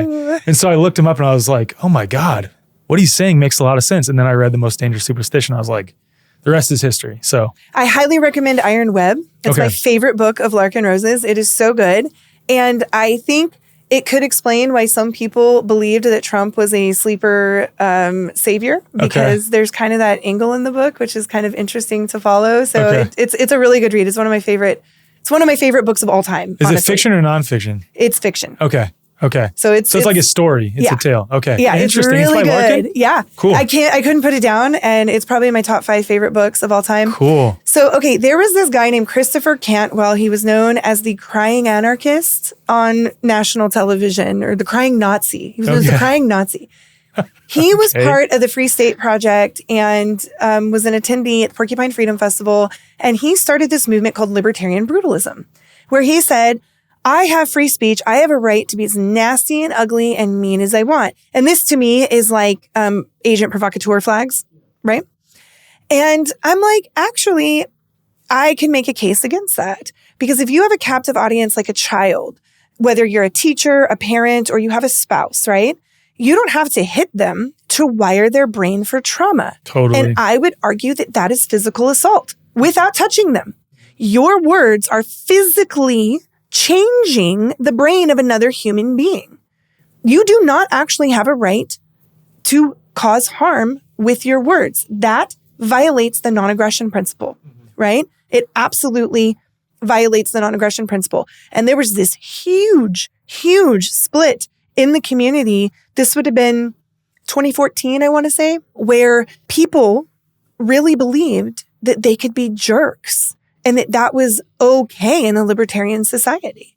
But if you really get down to it, freedom without responsibility is very dangerous.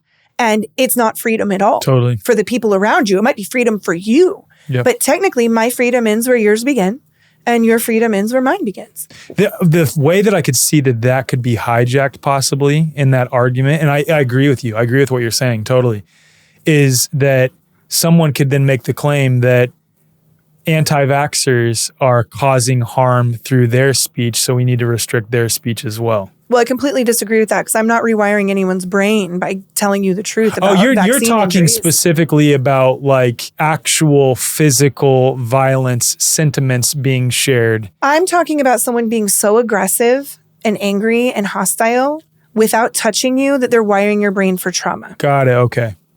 That makes sense. And this is something where it's actually considered domestic violence for a spouse to be that angry in a household. No, that's in fair. either direction. That totally right? makes sense. That totally makes sense. I think like philosophically, the side of me that is a free speech absolutist, as much as I agree with you, there's a piece of me that's like, okay, well, what if someone is just sharing their perspective and they are very, very, very angry in that moment? Is that the best way to communicate? Absolutely fucking not. Have I done that before though? And has it affected positive change in some ways? Yes. Cause like I'm angry about what's happening with COVID, for example. But if it's like sharing in an angry way where you're talking down to someone specifically or to a group of people specifically, that's arguably not okay. And I'm not saying make a law about it. Yeah. I'm saying that this is where freedom and responsibility, yes, they need each other. Agreed. Right? Totally agree with that. And so to create a community where freedom is not only, speech is not only free, but it's a safety net, right? Yeah. We should be able to tell the truth and we should be able to express anger, right? Yeah. But if I'm getting in your face and scaring you, that rewires your brain and that causes a trauma response in your body. If your fight or flight hormones are going off, you are being assaulted energetically. Yeah. Right? Yeah. And so that was a really interesting time period where me and some other girls, we started writing this full-on essay. I still have it in my Google Drive. We never published it because dude was arrested, right? He ended up saying a bunch of like white supremacist, racist crap on the internet. And he actually ended up going to jail. Christopher Cantwell, you can look it up. It's hilarious. But he was a free stater. And that's part of the problem, in my opinion. Anytime I hear about come one, come all, everyone is welcome, I'm kind of like, ooh, probably not my scene. I'm not an everyone is welcome person because that invites hostility, anger, instability, people corruption, right? People who are unhealed. But when it's come healing, come learning, come evolving, come trying, come together. Come inner work. Yeah. Come do the inner work. Self-responsibility. You know, it's interesting because on the other side of what you're saying as well, because you see this with a lot of leftist people where they say words are violence. And what they mean in that is like, if it's something that they don't like hearing, they then are like, oh, I feel attacked right now. This is not okay. And it's like a line where I think truth resonates in our body and our body doesn't lie and knows the difference between something that is just uncomfortable for us to hear that, you know, in some cases may be communicated in a way that is like someone's not the best communicator, let's say. And that's okay versus like, this is someone actually attacking me and wishing me harm through those words that they're saying. That's a completely different thing. That's kind of what you're getting at, right? Yeah, cussing someone out, yelling aggressively, you know, like that's, it's really not a way to win people over. And no, in either case, like all conversations aside on like the philosophical side of it, is it the best approach? Hell no, absolutely not. And that's where I get frustrated with a lot of people in the health freedom space that will call the other people, you sheep, you freaking idiots. Like, I'm like, you're not going to win over any of those people if that is your goal, to win people over. If your goal is to help evangelize this perspective, it's by embodying a different way of being that is much more attractive and communicating from that place. That's the proper way. This is where Larkin Rose's Candles in the Dark comes in, yes, right? Yeah, exactly. He says, be a candle in the dark. Yeah. And that's the same thing that Christ said, carry the light of Christ in your heart. Amen. And when that is burning, people see it and they're attracted to it. Exactly. And they want to know what you're doing. And you don't have to shout angrily or call names or belittle people or put them down. You just stay in your lane. You do the things that you know that are good for you and good for the world, and people are going to be attracted to that. Amen. Because it's good for them and it's good for the world. Amen. So well said. Yeah, I completely agree with that. I want to talk to you about Greenbrier in terms of its educational structure, because you guys take a self-directed learning approach and like really, really do a self-directed learning approach from my understanding. So if you could share about that a little bit, because like I've heard you say before that we'll create these events for the kids or activities, but if any one of the kids is like, no, I don't want to do that, it's not like, well, you kind of have to, or like, well, your parents said you have to, so you have to, or your parents like, this is required, you got to come to this. It's like, even if their parents say that we would like them to learn this thing, if they don't want to, they don't have to do it. Is that true? More or less. I mean, some parents are going to tell their kids, like, you need to go to math class, right? Yeah. But that's not our place as a school to enforce that, right? Yeah. That's between the child that's and so their interesting, because in most schools, even professed self-directed schools, it's like, your parents are saying you got to go, so we're making you go, but it's like, as educators, in air quotes, guides rather, you're not forcing them to go to math class if they don't want to go to math class. Yeah, what we have found is that kids are hungry for learning. They want to learn. And so at Greenbrier, we're an indoor-outdoor school. The kids are outside a lot of the day, right? There is so much free play. And a lot of, like, when I was teaching core curriculum classes through unit studies, right? We were doing ELA and history and geography. I taught at a picnic table outside, right? And it was great. And I this past year started teaching Game of Village, which is a very hands-on project-based way of learning where children build their own society, and it's built to scale. So people are 3 inches tall. Their houses are, 20 inches tall. They're learning scale. What is a PEEP mini foot, right? They've got rulers with the PEEP mini feet on it. They're learning area. They're learning perimeter. They're learning how to architect, design, and build their own home. They're learning how to architect, design, and build their own society. Will there be a government? This year, we did Revolutionary American History as our theme for the year. Each kid was given their own plot to homestead. They were given a loan from the bank, and they were able to buy materials, build their home. They created a PEEP, which is a person, a miniature person that had its own personality and history and life.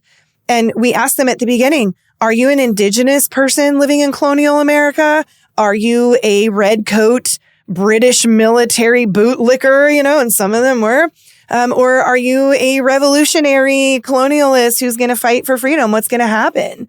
And it was so funny to me when they came to school on January 3rd and the teachers had all made British redcoat soldiers on tongue depressors, and we had them in their properties and all over the school property. Kids are like, I don't like this. What is this? The rest of the semester when I'm talking about the Third Amendment to the U.S. Constitution, remember when your plot was invaded by British soldiers? It made it so real for them. Yeah. So when we're going in front of the classroom and lecturing about history and about what our rights are here in these United States, both God-given and legally protected through the U.S. Constitution, it makes it so real for them because they're playing a game about it at the same time, right? Yeah. They're also learning math. They're writing things. They're writing about the history of their PEEP. They're forming alliances. They're making banks. They made money. I mean, it's like experiential learning. Yeah. Yeah. Yeah. It's one of the coolest things I've ever been a part of. And I'm so excited because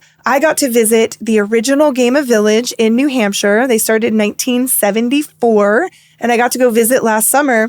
We'll come to find out They needed camp counselors this summer. So we have 4 teachers traveling up from Greenbrier next week, actually.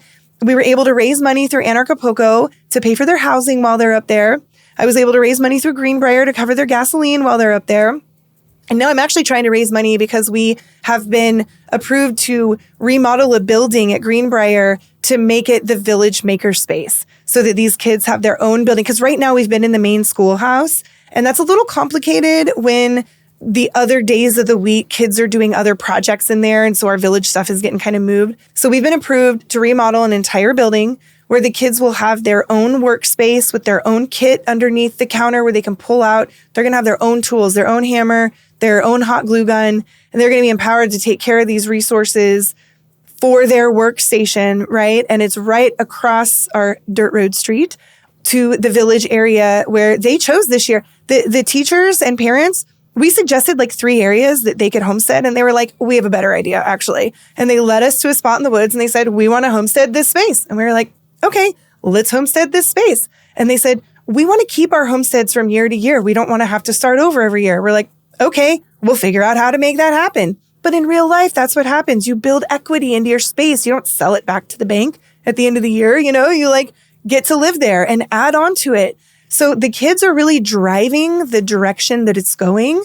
And we're there as the adults to facilitate and make it happen for them. That's so cool. It's amazing. It's one of the coolest things I've ever seen. And when my older kids were younger and they were attending, the kids wanted more academics. So we gave them more academics. In traditional school, kids are running away from academics. Totally. They don't want to be around it. But when you provide an environment where learning is fun and they realize the more math I know, the more intricate design I can do on my house and village, they want to learn.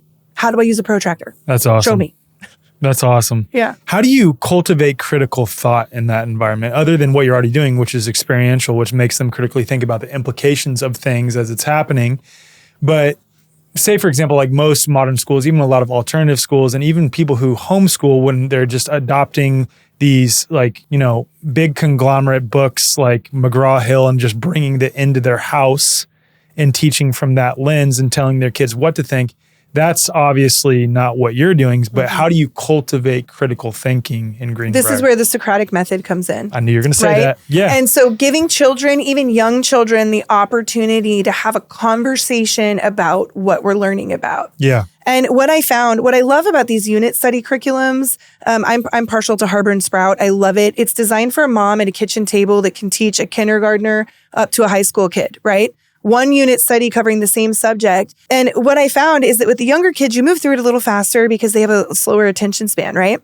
But when you start getting into the 11, 12, 13, 14, these kids don't want to write 1 paragraph. They are writing 2 pages, right? And so you got to sit there and wait for them to write out all of their thoughts. Then we're going to have a conversation about it. So while as the younger kids, we may have got through history and geography in one day, we're stuck in geography with the older kids because they're going so deep into it. Good. But then you have this unit study that you didn't finish. You can say, hey, here, mom, go over history with the kids at home, right? Yeah. And so it is such a cool way to learn. And I love getting to be a part of it. It's the neatest thing I've ever done. Every year I do something different for the school because every year the school year is different. We design it around the current student body. So that means current children, current families, current teachers. Unique to the individuals. Unique to the individual. That's so important. What do they want to learn? And then what resources do we have to be able to facilitate it? And I believe strongly that there should be a Greenbrier in every city. It is such a cool concept. You know, it's unfortunate that we're an hour away from you. I know. You know what I mean? Because that's a hard daily commute. Yeah. But if there was a Greenbrier up here on the north side of Austin, that would be amazing. There was another one on the south side of Austin. That would be amazing. If there were a few in Houston, a few in Dallas, I mean, this would change the world. And the kids that are growing up with a Greenbrier education, what I've noticed is that by the time they go through puberty, they're starting to want to specialize and to work or go to college, right? And so Greenbrier is an awesome model for elementary and middle school kids. But then they hit this point where they're like, I'm done frolicking in the woods. I want to become an engineer. I want to learn a second language. I want to work a job. One kid decided... I want to play high school sports. One kid wanted to become a professional hockey player, right? And he left Greenbrier to go train to be a professional hockey player. Yeah. So because we cater each school year to their interests and their passions, by the time they're ready to chase a specific passion, they already know they have permission to. They don't even have to ask because that is how their whole life has been designed by the adults in their world. I wish I had been raised that way. Yeah. What a cool thing. That's so cool. That's amazing. In general, regarding Greenbrier, relative to other intentional communities, many that have popped up and failed over the course of, history, really, going back into like the 50s, 60s, and 70s for a lot of these sort of conscious, holistic, health-oriented communities. Why do all of those fail? That's a very general question. I guess what makes Greenbrier special in that it's been able to last this long and still grow strong? I think it's a consensus-based model. I think that is so important, and they are united around children and families, right? If you show up to a community that doesn't have a value system, that doesn't have a purpose, it's very easy to get lost in conflict and to lose your way. There's a thing in the nonprofit world called mission creep, right? And then. Okay, there's 1 million stray cats at Greenbrier. People dump their cats out there. Should we suddenly become a nonprofit to take care of cats? No. Our mission is the children. And so constantly being able to redirect toward the vision statement and the mission statement, because the vision is where you're going and the mission is how you're getting there. And little known fact about me, my master's is in nonprofit management. So strategic planning and nonprofit stuff, it just all worked out perfectly that I ended up at Greenbrier, right? Course, yeah. But this is a very common thing, is that if you're not laser focused on your vision, which is where you're going, you can start adding on projects. And then the mission is how you're doing it. So could we create a passion for lifelong learning and growth through other ways than running a school? Probably, but our mission statement says that we are running a campus that models these specific things. And so that is how we work toward that vision. Other nonprofits can create a passion for lifelong learning and growth through other ways, right? But ours is to run this campus and other campuses. In our founding documents, it says that this is the first Greenbrier. And I would love to see more pop up somewhere in the world. I mean, it would just be so cool for me to see multiple awesome. Greenbriers in my lifetime. Sounds awesome. Yeah, I don't want to raise my hand yet. That sounds awesome. But it's the consensus because nobody can come in and run a campaign to bully somebody out, right? Everything is a group decision. But that means it moves slowly. And it means you have to be methodical. And it means accountability has to be had. The model could get corrupted. We're human beings. Human beings are corruptible. If the consensus is corrupted. If the consensus is corrupted. Yeah. Yep. That's amazing. I mean, it really is voluntarist. Even if it's like you don't own your place, you're still contracting into it. And then it's like you're accounting for the minority, which is the individual, which is the whole point of voluntarism. Yeah, it's such a cool thing. It's really cool. I can't imagine, honestly, how I could afford to have a homestead with 100 chickens. And I had goats for a while. I don't anymore. They were, oh boy, that was a rough few years with those goats. They are wild, man. They are crazy creatures. But to be able to experiment with agriculture and things like that, and to have a house that we can just add a room onto if we want to, and there's no restrictions out in the middle of Bastrop County, right? I think the only rules out there are about septic tanks. That's it. So you can do whatever you want. And it's given us as adults this level of creative license and freedom that I've never experienced in my life. That's cool. It's really, really neat. So, I don't know that I could afford to buy 173 acres in this lifetime and do this where I owned it all and I was in charge, so I get this blessed opportunity. I think that's mostly a psyop though too, that like we've been conditioned to buy into through the COVID era, that like unless we're homesteading and homeschooling our kids and like growing a bunch of food on our own, we're not doing it right. Like that's absurd to me. Like it's just not possible. We need community. We need community. We need it. And I feel so much more resilient now. And what's wild is the people who live at Greenbrier, because the children are the focus, you have anarchists, you have Democrats, there may be some Republicans I don't know about, but you have political people, you have non-political people, you have apolitical people. It's really interesting group of people that have found a way to get on together. So cool. It's possible. We don't all have to be in an echo chamber to build society together. And in fact, I have found that when I'm around people who share the explicit same values as me, sometimes it's actually harder to do things than when you're in a diverse group with people who aren't the same as you. So interesting. Right? Yeah, I mean, it makes sense. It's so interesting. Hey, y'all, I'm here with Melissa Kupsch from Remedy Academy of Homeopathy. We are so stoked here at The Way Forward to be partnering with Melissa and Remedy in order to spread the message of homeopathy across the world, and also to partner on the eventual development of healing centers across the United States. People are pretty quickly coming to realize that frequency is the future of medicine. We are witnessing the great resurgence of homeopathy right now. We're really moving away from that suppressive medical model, whether it's for eczema, asthma, hormones, fertility, anxiety, depression, trauma, whatever it is, it all starts as energy in the person's field first. If we change our field, we can completely change our life. Our 2-year academy is open worldwide to anyone who wants to become a homeopath. We've got 5 lecturers and we currently have over 500 students enrolled, which is record numbers in our field. A career in homeopathy is amazing for anyone who wants flexibility in their work and who wants to be valuable in creating this new world. We have stay-at-home parents enrolled, we have ex-medical professionals, grandparents signed up who want to learn how to heal their grandchildren and pass on that invaluable knowledge. We even have husband and wife teams. So my husband enrolled in the course with no prior knowledge of health as a background, and he is loving it. Kylie is also enrolled as well, so my partner is, and she's so stoked to become a homeopath and to be helping to spread this message across the world. The thing that we hear from so many of our students is, I found my thing.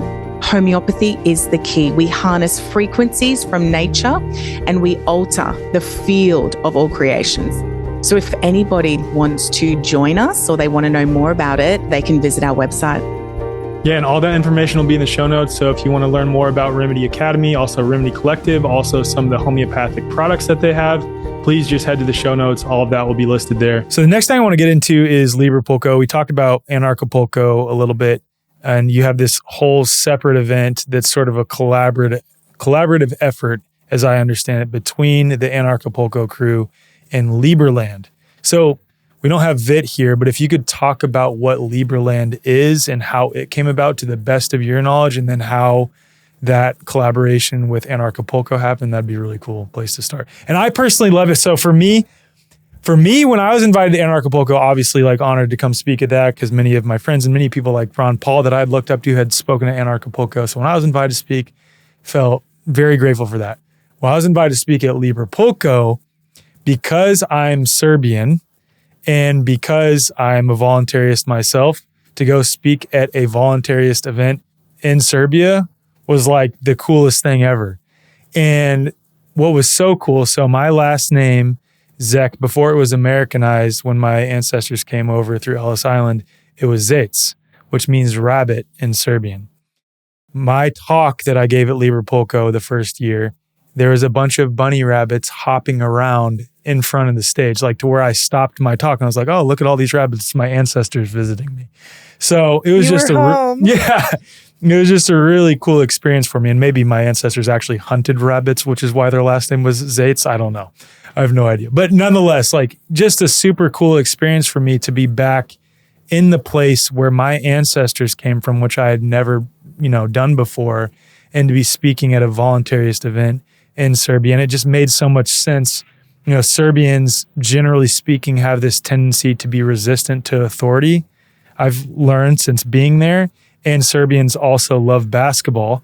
And I grew up being naturally resistant to authority and loving basketball. So makes a lot of sense. It's in your DNA. Yeah, it's in my line. Yeah.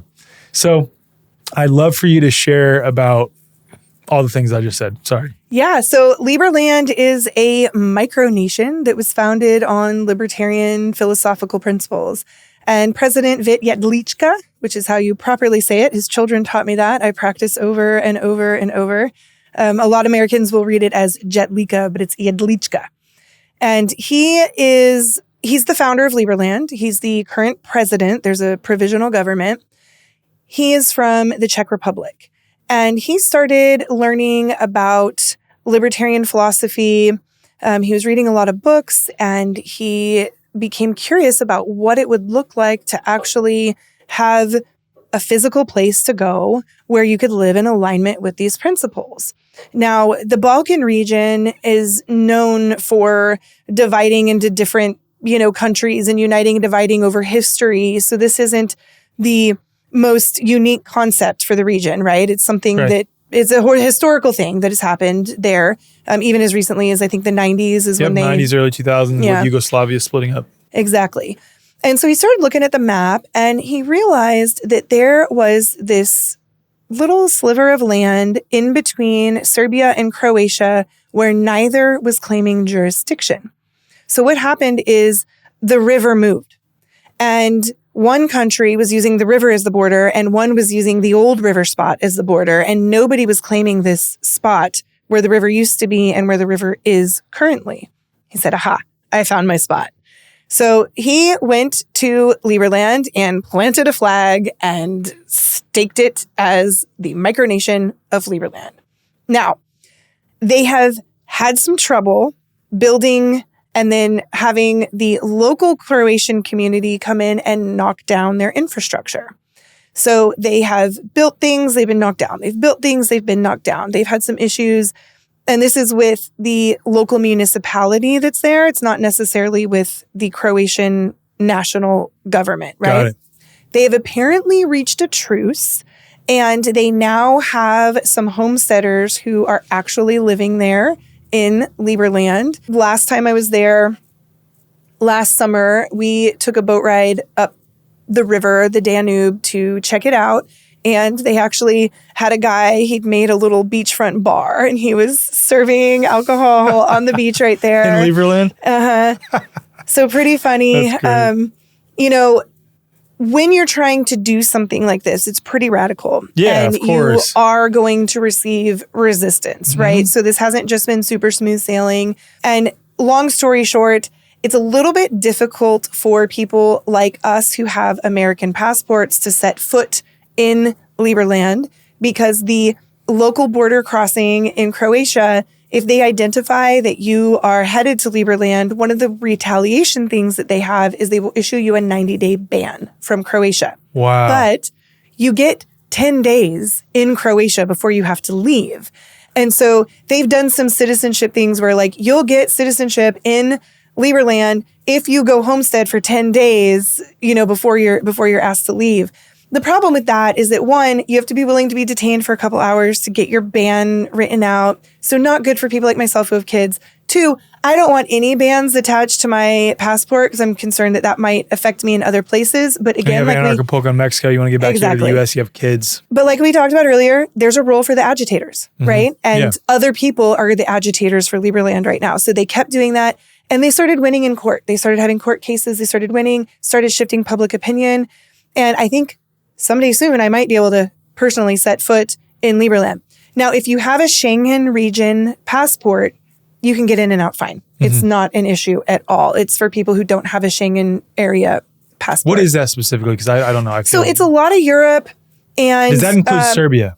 It does not include Serbia. Okay. I believe it ends at Croatia. What I love about a Serbian passport, which is, me getting my Serbian citizenship, in process, trying to do that right now, which I found out I literally can because of my ancestors, which is so rad. But they're not a part of the EU, so they don't do any of the biometrics nonsense at all, which I really appreciate. Yeah, I appreciate that too. One of the hard things about Serbia is banking. Yeah. Because they're not plugged into the EU, we've actually had a lot of trouble banking in Serbia specifically. Anarchapulco had a bank account shut down. Another one we got locked out of. But we have found that there's a lot of crypto-friendly ways for us to trade crypto for cash and then pay our bills for the event there that way. Cool. That has been an absolute game changer for us, being able to use cryptocurrency. And that was the case when we were in Acapulco as well, is that we had built relationships that allowed us, because sometimes wires to Mexico take a long time or they get blocked or whatever. So we had built relationships with taxi drivers, hotels, vendors, venues, and they would take cryptocurrency directly, which was awesome because about a third of our attendees... That's what you want anyway, philosophically. You don't even want to use the banking system. Right, exactly. So I am trying to build that same ecosystem in Puerto Vallarta. We've had a little bit more trouble getting friendly with people, but we only had our first year there, right? 12 years of Anarchapulco. One of them was in Puerto Vallarta. We had 11 years to build a Bitcoin ecosystem down there. Yeah. It's going to take some time, I think, to build that in Puerto Vallarta.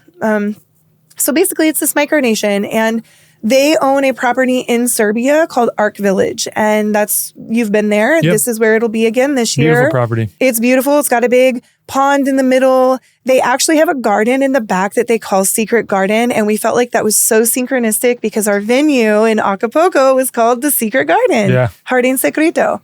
So it felt very serendipitous, like we were in the right place. So Vit created, President Yetlichka, he created this micronation. He has been getting recognition from countries all over the world, started primarily with other micronations would recognize Liberland, and then some African countries. And then at the 10th anniversary party, which we produced for them, they actually had a UN media reporter come, and he wrote like a very positive article about them. So their angle is obviously different. They are creating a country, right? Yeah. Anarchapulco, I'm a philosophical anarchist, but these two things actually work together very well, right?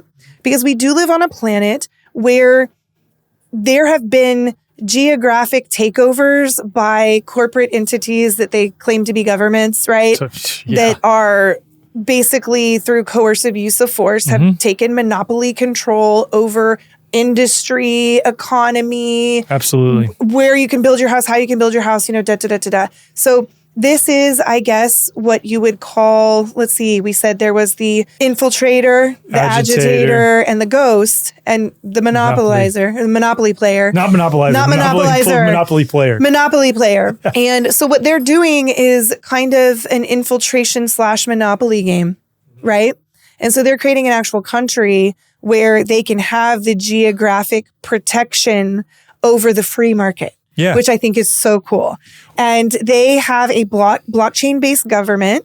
Currently, they have a provisional government, and they have elections every 3 months. So you don't get someone who's going to be sitting there on the throne for 25, 30 years until they die, right? You don't have these presidents that just get 4 years to destroy things, and then there's no other choice. So we're going to elect them again. None of that. We're talking every 3 months, there are elections. So if somebody is corrupt or screwing up, you can get rid of them relatively quick, which I think is really, really interesting. So they're kind of taking this modern technology, blockchain technology, and this idea of being decentralized, because you can be a citizen of Liberland like I am and live in Texas and still vote on the leadership through your phone, right? Yeah. Through the blockchain technology. And I think that is so neat. It's one of the coolest things I've ever heard of. I remember Vit sharing this, and I may be saying this incorrectly, but he was talking about the way, quote unquote, taxation works in Liberland. And it was something to the effect of it's fully voluntary, but by giving back via, again, quote unquote, taxation, you kind of share in the potential GDP or like have ownership stake in the country itself and small percentages. You earn merits. Yeah, you earn merits. Yes. Okay. And so those merits you can earn through financial contribution to building infrastructure, or even promoting helping them get flights to, different meetings or whatever. But you can also earn merits through physical labor, through time, through energy. And so there's people who go out there and they say, okay, I'm going to give a month of my time and I'm going to help build you some cabins. You'll see that infrastructure has grown even in the past year since we've been there. I mean, they're just going. What a cool model though. So it incentivizes you to give back to the community that you're a part of. Yeah. That's it. Like that's all it is. And it doesn't have to be, obviously not through coercion or force or manipulated contracts, but it's like you can either give back with your money or give back with your time or both, and you earn merits. And what does having merits afford you? So having merits helps you to have influence with your vote. The more merits you have, the more your voice counts in the blockchain. Is there a cap on that though, to where like someone couldn't monopolize it fully? So I am not an expert in Liberland governance, and I wish that I could answer that question for you. I don't know, is just the truth. Okay. I'll ask Vit when I see him. It's definitely something I'm trying to learn more about. Okay. I want to ask him when I see him this time. I also want to ask him about what he shared last time, because I'm skeptical as hell of this. He was like, yeah, we had a Liberland flag on the moon. I'm like, bro, I don't know about that. I think they paid for it to go up on one of the robot-driven I'm still so skeptical. But we can set that aside, though. I'm still very. I don't know. I would have to look into it, see if it happened. I know that they wanted, at least they were wanting to put a flag in one of those robot rockets that went up there. I don't know if it actually happened or not, but they were planning it. Okay. I do know that. Okay. Still skeptical, but that's fine. We can set that aside. Not as important. Vit is a visionary and a dreamer. He has big, big ideas. And that's why he has to bring in people like me to actually produce events and make things happen. Yeah. Because, sometimes our visions are so big, they can't happen as fast as we want them to, or we need to bring in more resources, or we got to scale down a little bit. But, totally. We need the visionaries to keep pushing us. Of course. Yeah, that makes a lot of sense. I have a question, though, on, because he's trying to get recognition for the land that is Liberland and then the nation of people that are a part of it, and this may be a more appropriate question for Vit, and maybe you could just answer it to the best of your understanding, how much is he, quote unquote, having to play the game like Ron Paul? I'd imagine he's having to go to these events that, philosophically, and this is pure speculation, he actually doesn't want to be a part of and wants nothing to do with, but in order to get the recognition, to create a sort of safe haven for anyone who might want to be a part of a nation that is voluntarist, you got to play the game a little bit. You know what I mean? Absolutely. So how does that work? So he's showing up to all of these big meetings that take place in Europe, Global Economic Forum and these World types Economic of, Forum shit. So he's showing up there to be a part of the conversation, right? And to see if he can get his voice on a stage somewhere to be heard. But what he's doing is he's hunting down allies. Yeah. And these allies exist all over the world, right? That's cool. And then as you find them and you start to build this network piece by piece, people have the opportunity to basically be a Liberland advocate. It's a way you can earn merit. So if you live in a geography and nobody's currently helping Liberland out, you can help them. If they're coming to meet your governor or whatever, you can earn merits by helping them find a hotel room and helping them, get the contact information and introducing them to people, which I think is a really important thing for them. So he's totally out there playing that kind of game and rubbing elbows with everybody that he can. And it's just so fascinating to me to see how many people are actually responsive to this, because I think freedom unites us. It's something that just inherently... It rings true in your body, like I said. Yeah. It rings true in your body. So I'm sure there are people... I mean, I'm a perfect example of that. I was an officer in the Army. I went to freaking West Point. I share this all the time.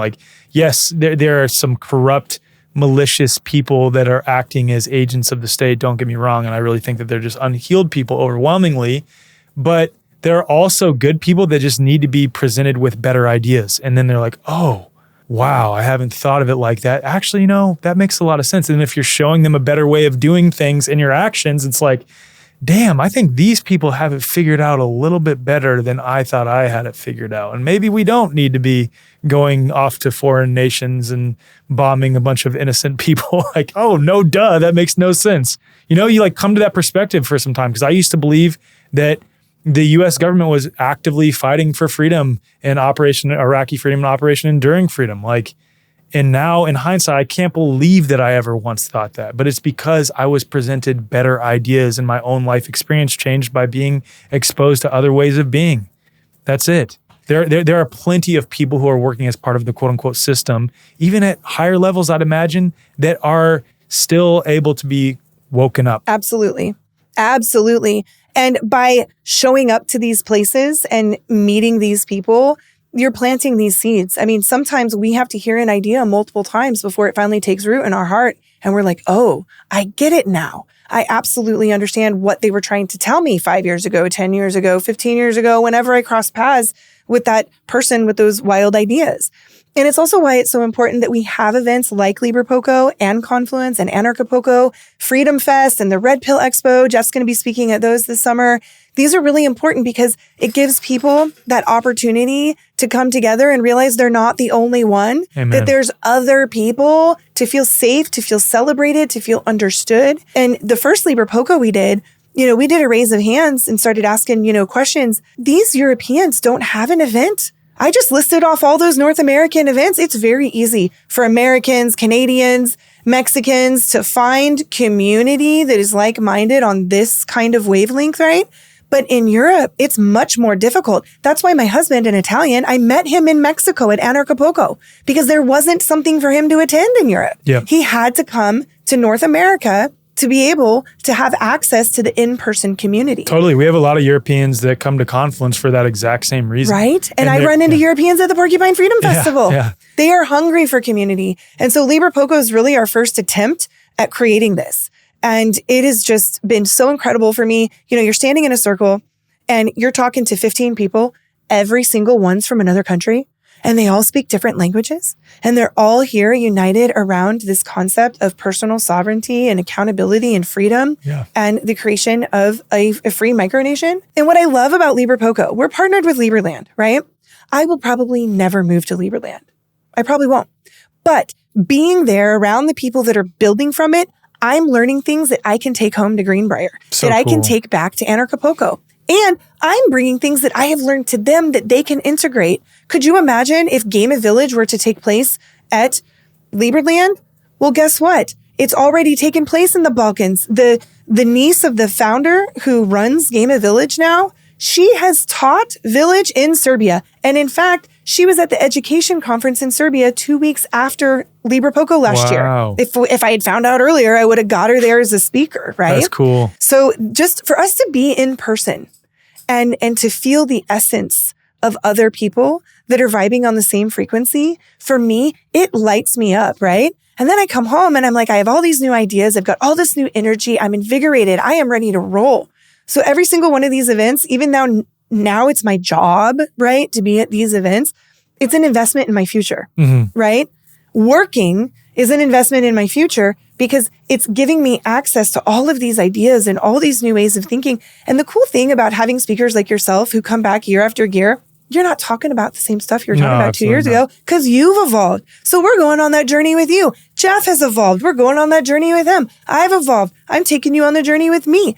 I love it. It is so cool for me that we get to, like, this is our life. We're going to get to be in Serbia together in a few months. Yeah, it's awesome. It's so rad. It's so rad. Yeah. And I'm also very biased towards Serbia. So like, yeah, it's amazing. Yeah. But no, the event is incredible. Like I love coming to Liberpulco. It's an incredible experience, just like you said, to be around all of these like-minded people from across Europe. And then we have a lot of obviously Americans and Canadians come to that event as well, which is so cool.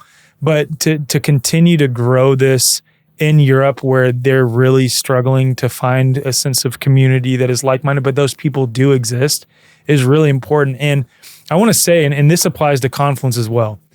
Obviously, with Confluence, we have incredible speakers come, and I would love to hear all the people that will be at Liberpulco this year. And there's some incredible people coming. Those are a nice addition to just being able to get in the same environment with people who are on the same page in community with them. Like, it's really the attendees that make these events amazing, in my opinion. Like, and oftentimes when I go to these events personally, I don't give a shit if any of my friends who are there as speakers, because oftentimes I'm friends with these people, come to my talk. I'm like, I don't expect you to, nor do I want you to. Go hang out with people. Because I know that, like, I personally don't attend any of the talks because I just want to be hanging out with people and learning from them and learning their story and their experience. What woke them up? What are they still struggling with? What is it like where they live? And that's the cool part, is being able to connect with people from all over the world who are like-minded and hearing their stories. It's so cool. Yeah, it's one of the most amazing things. I attended Anarchapulco 2018 as an attendee. I spoke at their health conference about unschooling. And then in the main event, the arrangement I had with John is that he would watch the kids during the health conference and I would attend that. And then I would watch the kids during the main event and he would attend that. I had the best time. I didn't see a single speech. I was just vibing with everybody there. And I mean, it changed my life. I came home a new woman, right? And I actually didn't attend a single one of the speeches. And the cool part is we do live stream and we have the replays. So if you want to go and attend and not watch a speech, but you want to go home and binge the whole thing later, you can. And we've got all of the replays from all of the events up on our website. So if you're like, oh my word, I need to go down this rabbit hole and I need to watch 12 years of Anarchapulco and 3 years of Liberpulco and 11 episodes of the Nonconformist series, you can do that. Awesome. That's great. And you have all the rabbit holes. Just knowing some of my friends who've been invited to speak, I'm like, you have all of them. Literally all of the rabbit holes. One of my favorite things, because Mike Wilkerson has spoken at Anarchapulco on his whole the giant tree thing. By the way, when I first heard it, I was like, I don't know about this. And then his mind is very evidence-based and analytical. I'm like, no, honestly, there actually might be something to this. But what was so funny is that Liberpulco, I think it might have been Vit. I don't want to speak on that, but he's not really into the whole giant tree thing. And okay, understandable. So in order for Mike to come, he had to speak on something else. And he is a chiropractor.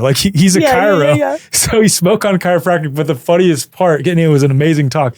But at the very end of his talk, he's like, so if you want to follow me, I don't really talk about any of this stuff. Here's my YouTube channel. I can just imagine someone who hears this amazing speech about the philosophy of chiropractic being like, all right, I'm going to go check out more of this guy's work. And then it's giant trees and evidence. This stone is the heart of a giant.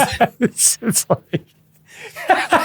No, Vit has actually come around on this subject matter. I want to say he specifically requested Gnostic speakers this year. And I was like, oh, look at you on the evolutionary train. Okay, so he's getting into some esoteric topics a little bit. Okay. He's definitely moving into the esoteric. I just still think about that, though, with Mike. And it's just so funny to me because his whole speech on chiropractic. And then it's like, yeah, please go follow my work here. It's like, what the hell? But again, it is actually very compelling. Anyway, setting that aside, I would love to hear the speakers that you have this year for Liberpulco. Yes, okay. I printed them out. Okay. Because, I've done so many Anarchapulcos and all the Liberpulcos. It's like Groundhog Day. I get it. When people ask me who's speaking at Confluence this year, I'm like, oh, well, shit. Who did we have last year? You're like, was this year or last year? I don't even know what decade I'm in anymore. Totally understand. Okay. So first and foremost, I want to say that the main stage dates are the 13th to the 15th of August. So this is a nice summer vacay. You can come on out. And we're going to have Visit Liberland tours on the 16th.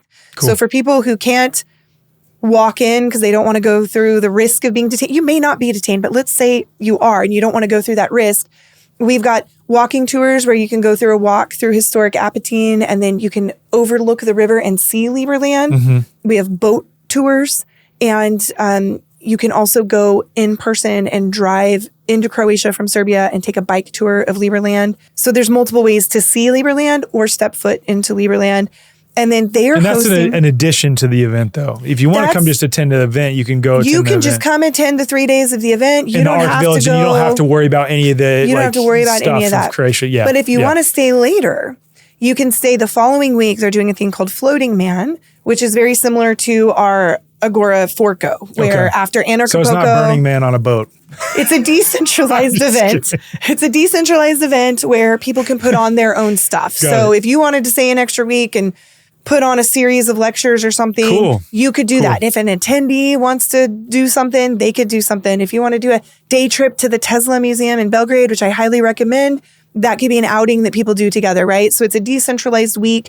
And until June 15th, which I don't know when this will publicize, Floating Man tickets are included with Liberpulco, but this might publish after that. So I think it's going to publish after that. Okay, but so then you got to buy all this stuff that she's talking about, and please continue, will all be in the show notes for this episode for people who are interested. Perfect. So you can get your Floating Man tickets on the Liberland website and your Liberpulco tickets on Anarchapulco's website.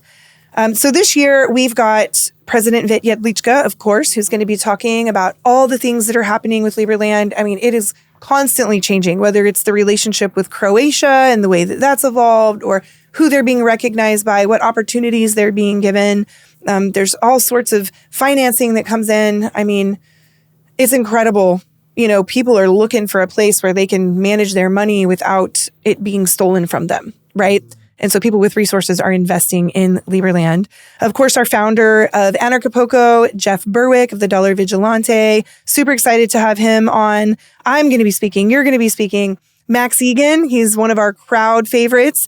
My favorite story for Max Egan is how he meditated his way out of Australia when the lockdown was happening in COVID. He literally meditated his way off the island and went through a completely empty airport somewhere in Asia, on his, transition.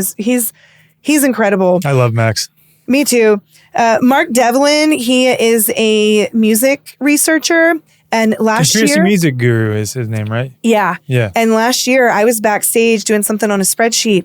And I heard this music and it got me, I'm like, what is this? I stood up and I'm like, what is this? And I went and looked at the stage and he was playing an example of high frequency music that's actually designed to better humanity. I mean, I didn't even know what was going on the stage because, you know, I'm working during the event, right? So I was lost in spreadsheet world. And I mean, it got me on my feet and out into the audience. It was so incredible. So I loved his, of course, I had to stay and watch the rest of the presentation, right? I loved it so much. We had to bring him back this year.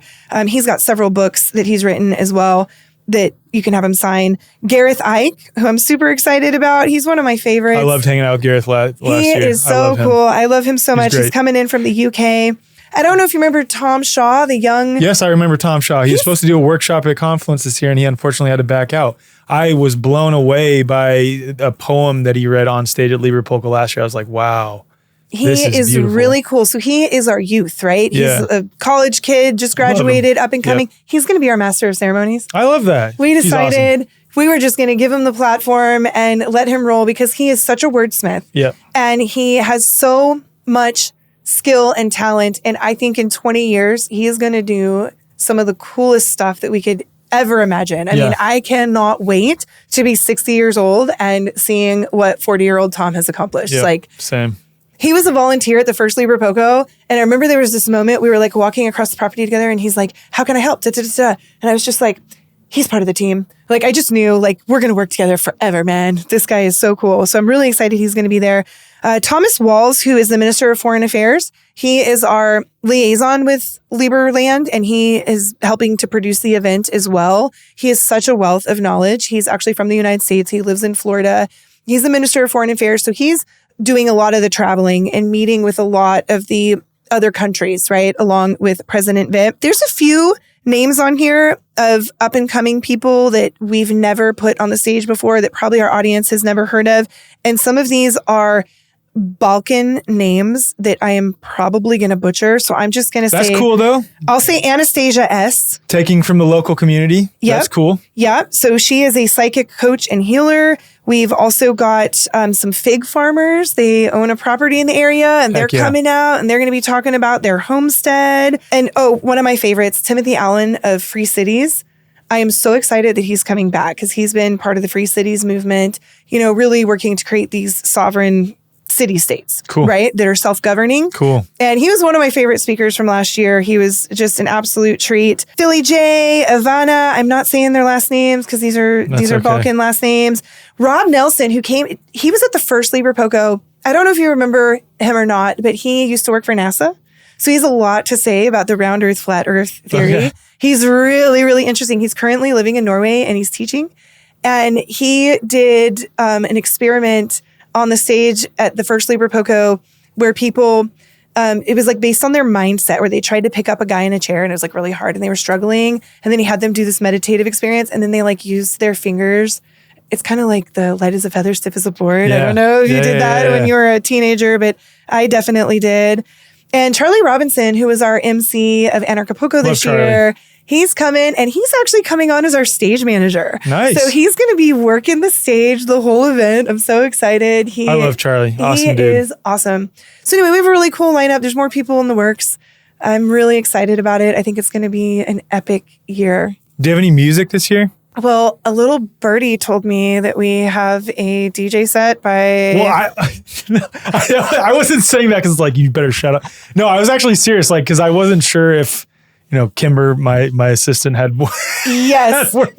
So we are so excited to have Alec DJ. We've got Mark Devlin DJing. Nice. We have in-house speakers that are coming on to DJ, which is super, super cool. Is Gareth DJing too? Did I hear that? A little birdie told me that Gareth is DJing as well. Okay. So I think it is going to be an epic musical entourage. Like, I'm smiling. Normally I don't party because I'm like, I got to get up early. I got a thing to do. But for this, I'm staying up dancing. You know, what was funny last year is you asked me to DJ and I was like, I don't have any of my stuff with me at all. And so I thought about it. I'm like, here's what I'll do. I took a set from Lincoln Jesser, who had played at Confluence earlier that year, and just played that on the loudspeakers. And it was cool because at first there was no one there dancing, and then a lot of people came over, started dancing. I'm like, okay, there's a place for house music here. People are going to love this. Yeah, especially in Europe. I mean, my gosh. My husband, he actually had a gig where he would drive people to shows all through Europe. He would take them from Italy and like go drive them to other places. He was like the tour guide for these types of shows or raves or whatever you call them. So yeah, I think European music is a whole vibe in itself. And I am excited to integrate that in. And we're going to have some actual like traditional Serbian music playing. So there's going to be some really cool. We're really trying to bring more art into this space. Vit has really gotten into, what's the word? The design, where your architectural design that's harmonious, and there's a word for it. Lydia Notoro talk about building biology. Maybe biology. Sacred geometry. Just sacred geometry. That's what I was looking for. Got you. Architectural sacred geometry. He's really getting into this as you know, they're moving into a stage where they're going to get to build permanent architecture. So cool. So no longer building in a harmonious way. Yeah, amazing. Yeah. So Vit is really passionate about getting art integrated as they're starting to move into this new phase of like, now they're not fighting for their right to be there. They're going to start building. So that is going to take on this whole new artistic expression and life force of its own. And I'm really excited to see what comes of it. And it's a kid-friendly event, right? Absolutely. Okay. Yes. I bring my youngest. Yeah. Last year, my oldest came. This year, she's not. We're doing a big Missouri, Arkansas trip before that she's pretty excited about. But this girl goes to summer camp for like half the summer. And that's her obligation in August. And then I'll say from my perspective, if you can either come early or stay late to spend some time in Belgrade, I highly, highly, highly recommend doing that. Same. The city is absolutely beautiful. It's not dirty. It's incredibly cheap. The food is so good. The food is incredible. The food is so good. You know what I've talked about before from a sort of macroeconomic perspective. I can't make sense of this, so I just love to hear your thoughts. So I don't even know if you've thought about it. I would assume that because Serbia is not a part of the EU and it's landlocked by a lot of countries that are, and this is an assumption, I'm pretty sure it's true, Serbia doesn't have a ton of exports. So it's not like their GDP is thriving because they're exporting a lot of stuff. And I would expect that they would have a lot of poverty, a lot of resource issues and things like this because of that. They don't. And what's wild is it's incredibly cheap. Like incredibly cheap. It's so affordable. When I stayed there the first year, I stayed a little bit longer in Belgrade. And I think in total, I booked an Airbnb in a really nice area in Belgrade that is right by a lot of nice restaurants, really like upscale area. I think for 4 days, I want to say I spent a total of $220 or $250 US on my Airbnb for 4 days. That'd be one night in the United States in a medium-sized town. Yeah, it was so cheap, and the food was cheap, and it was incredible too. Like I'm talking like 5-star restaurant level good. I think me, David Avocado Wolfe, and a few others. There's like 8 of us at this one restaurant. Had like a 5-course meal, and paid something that was like dirt cheap, like absurdly cheap, where I was like, what the hell? Yeah, I can feed the whole team at dinner and it's nothing compared to what we would spend in Puerto Vallarta, right? I mean, it's absolutely incredible. And I don't know if you remember the food the first year at the event, the catered food. Let's not talk about last year. We're going to talk about 2 years ago. Okay. Best food, right? Like I was so crying every meal I made. Well, that restaurant went out of business, but we got the chef back. Okay, good. So the chef is coming. So year 1 and year 3 food is going to be equivalent. And I'm really excited about that because that was one of my biggest heartaches last year was that we lost that. And I wasn't very happy with the food. It was a lot of fried food. I mean, I don't think a lot of the attendees noticed because it was traditional Serbian stuff. And they were like, oh, we're trying new food. But the first year, it was so good. I was literally crying while I ate sometimes. And Christoph's my colleague. Why are you making such a big deal about the food? But I think in Europe in general, the food is so much better. Yep. Like I know in Italy, I feel that way. And you know, some of the best meals I've eaten in my life were in Italy. But I got to Serbia. I called my husband. I'm like, hey, sorry, you have been dethroned. I found a new king of food and it is Serbia. Serbian meats are the best. The best. They're so good. So good. And there's something about the watermelon, it was different. The cucumbers were different. Mm-hmm. The tomatoes, I went from not liking tomatoes to craving tomatoes after being in Serbia. They were so good. Yeah. And even my homegrown tomatoes don't taste like the Serbian ones. I'm going to try and get some seeds on this year. That's what she did. That's funny.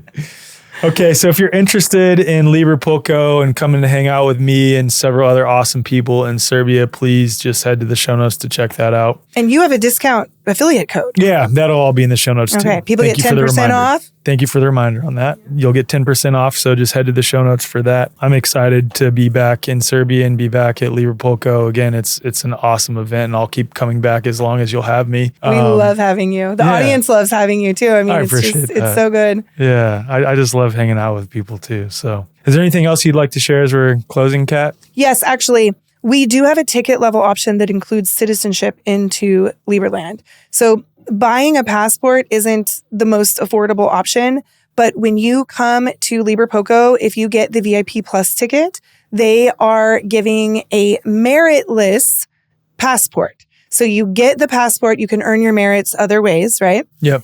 Because when you buy a passport, you're buying a bunch of merits as Totally. well.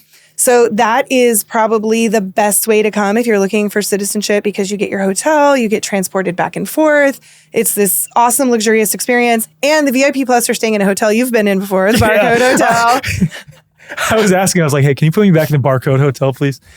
Sorry, they're for VIP Plus this year. It's okay. That hotel is awesome. It's amazing. And the food in that hotel is also great too. And I said this and I mean it. I'm not kidding. I have never seen a hotel with as elaborate as a gym and like the gym equipment that they have ever anywhere that I've been. It is the best hotel I've ever been to just for the gym experience. I'm not kidding. They've got a sauna, they've got a spa. Yep. They have this like heated, like a beach chair lounger, except it's made of rocks and it's hot. Yep. So you lay on it and like your kidneys and your back of your lungs and the back of your legs. It's like, oh, it's luxurious. They have like 3 gym areas inside the hotel, if I remember. There's the one that was the more like CrossFit area, and then the one that had the free weights, and then one that had all the machines. But they have everything that you need if you're someone who likes to work out. And that was super cool. Yeah. Yeah, it's a great place. Yeah. It's the best in the region. That's for sure. Yeah, for sure. Sure. Also, there's a bunch of hot springs in the area, and I never have had time. And also because the event was in September and a lot of them close to the public at the end of August for the summer, and they become therapeutic only for hospital use. I am so excited. Novi Sad? Well, there's multiple, but yes, there's one there. Okay. And there's one about an hour away that is pink water. And Josie is going to turn 5 in Serbia. So we're doing her birthday at this place with pink mineral water just naturally coming out of the ground. Fun. I'm super excited. So yes, come early, stay late. The region has so much to offer. Belgrade is gorgeous. The Nikola Tesla Museum is there, and his ashes are in this silver ball.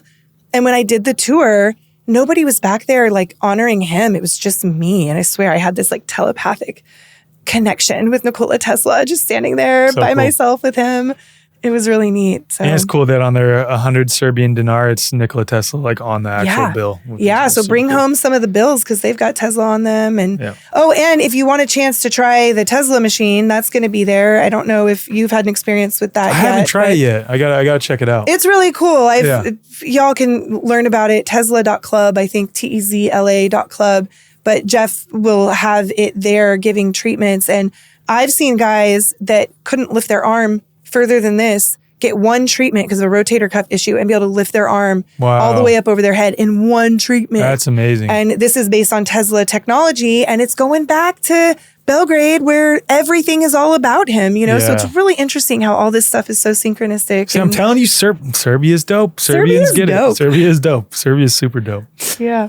Okay, well, if you'd like to join Kat and I, again, check the show notes. Hope to see you there. And Kat, this was awesome. Thank you for sitting down with me. It was really cool to hear more of your story and your depth of experience in the voluntarist space. I think that's medicine for people to hear. So thank you for all that. Thank you. I really appreciate it. It has been such a pleasure.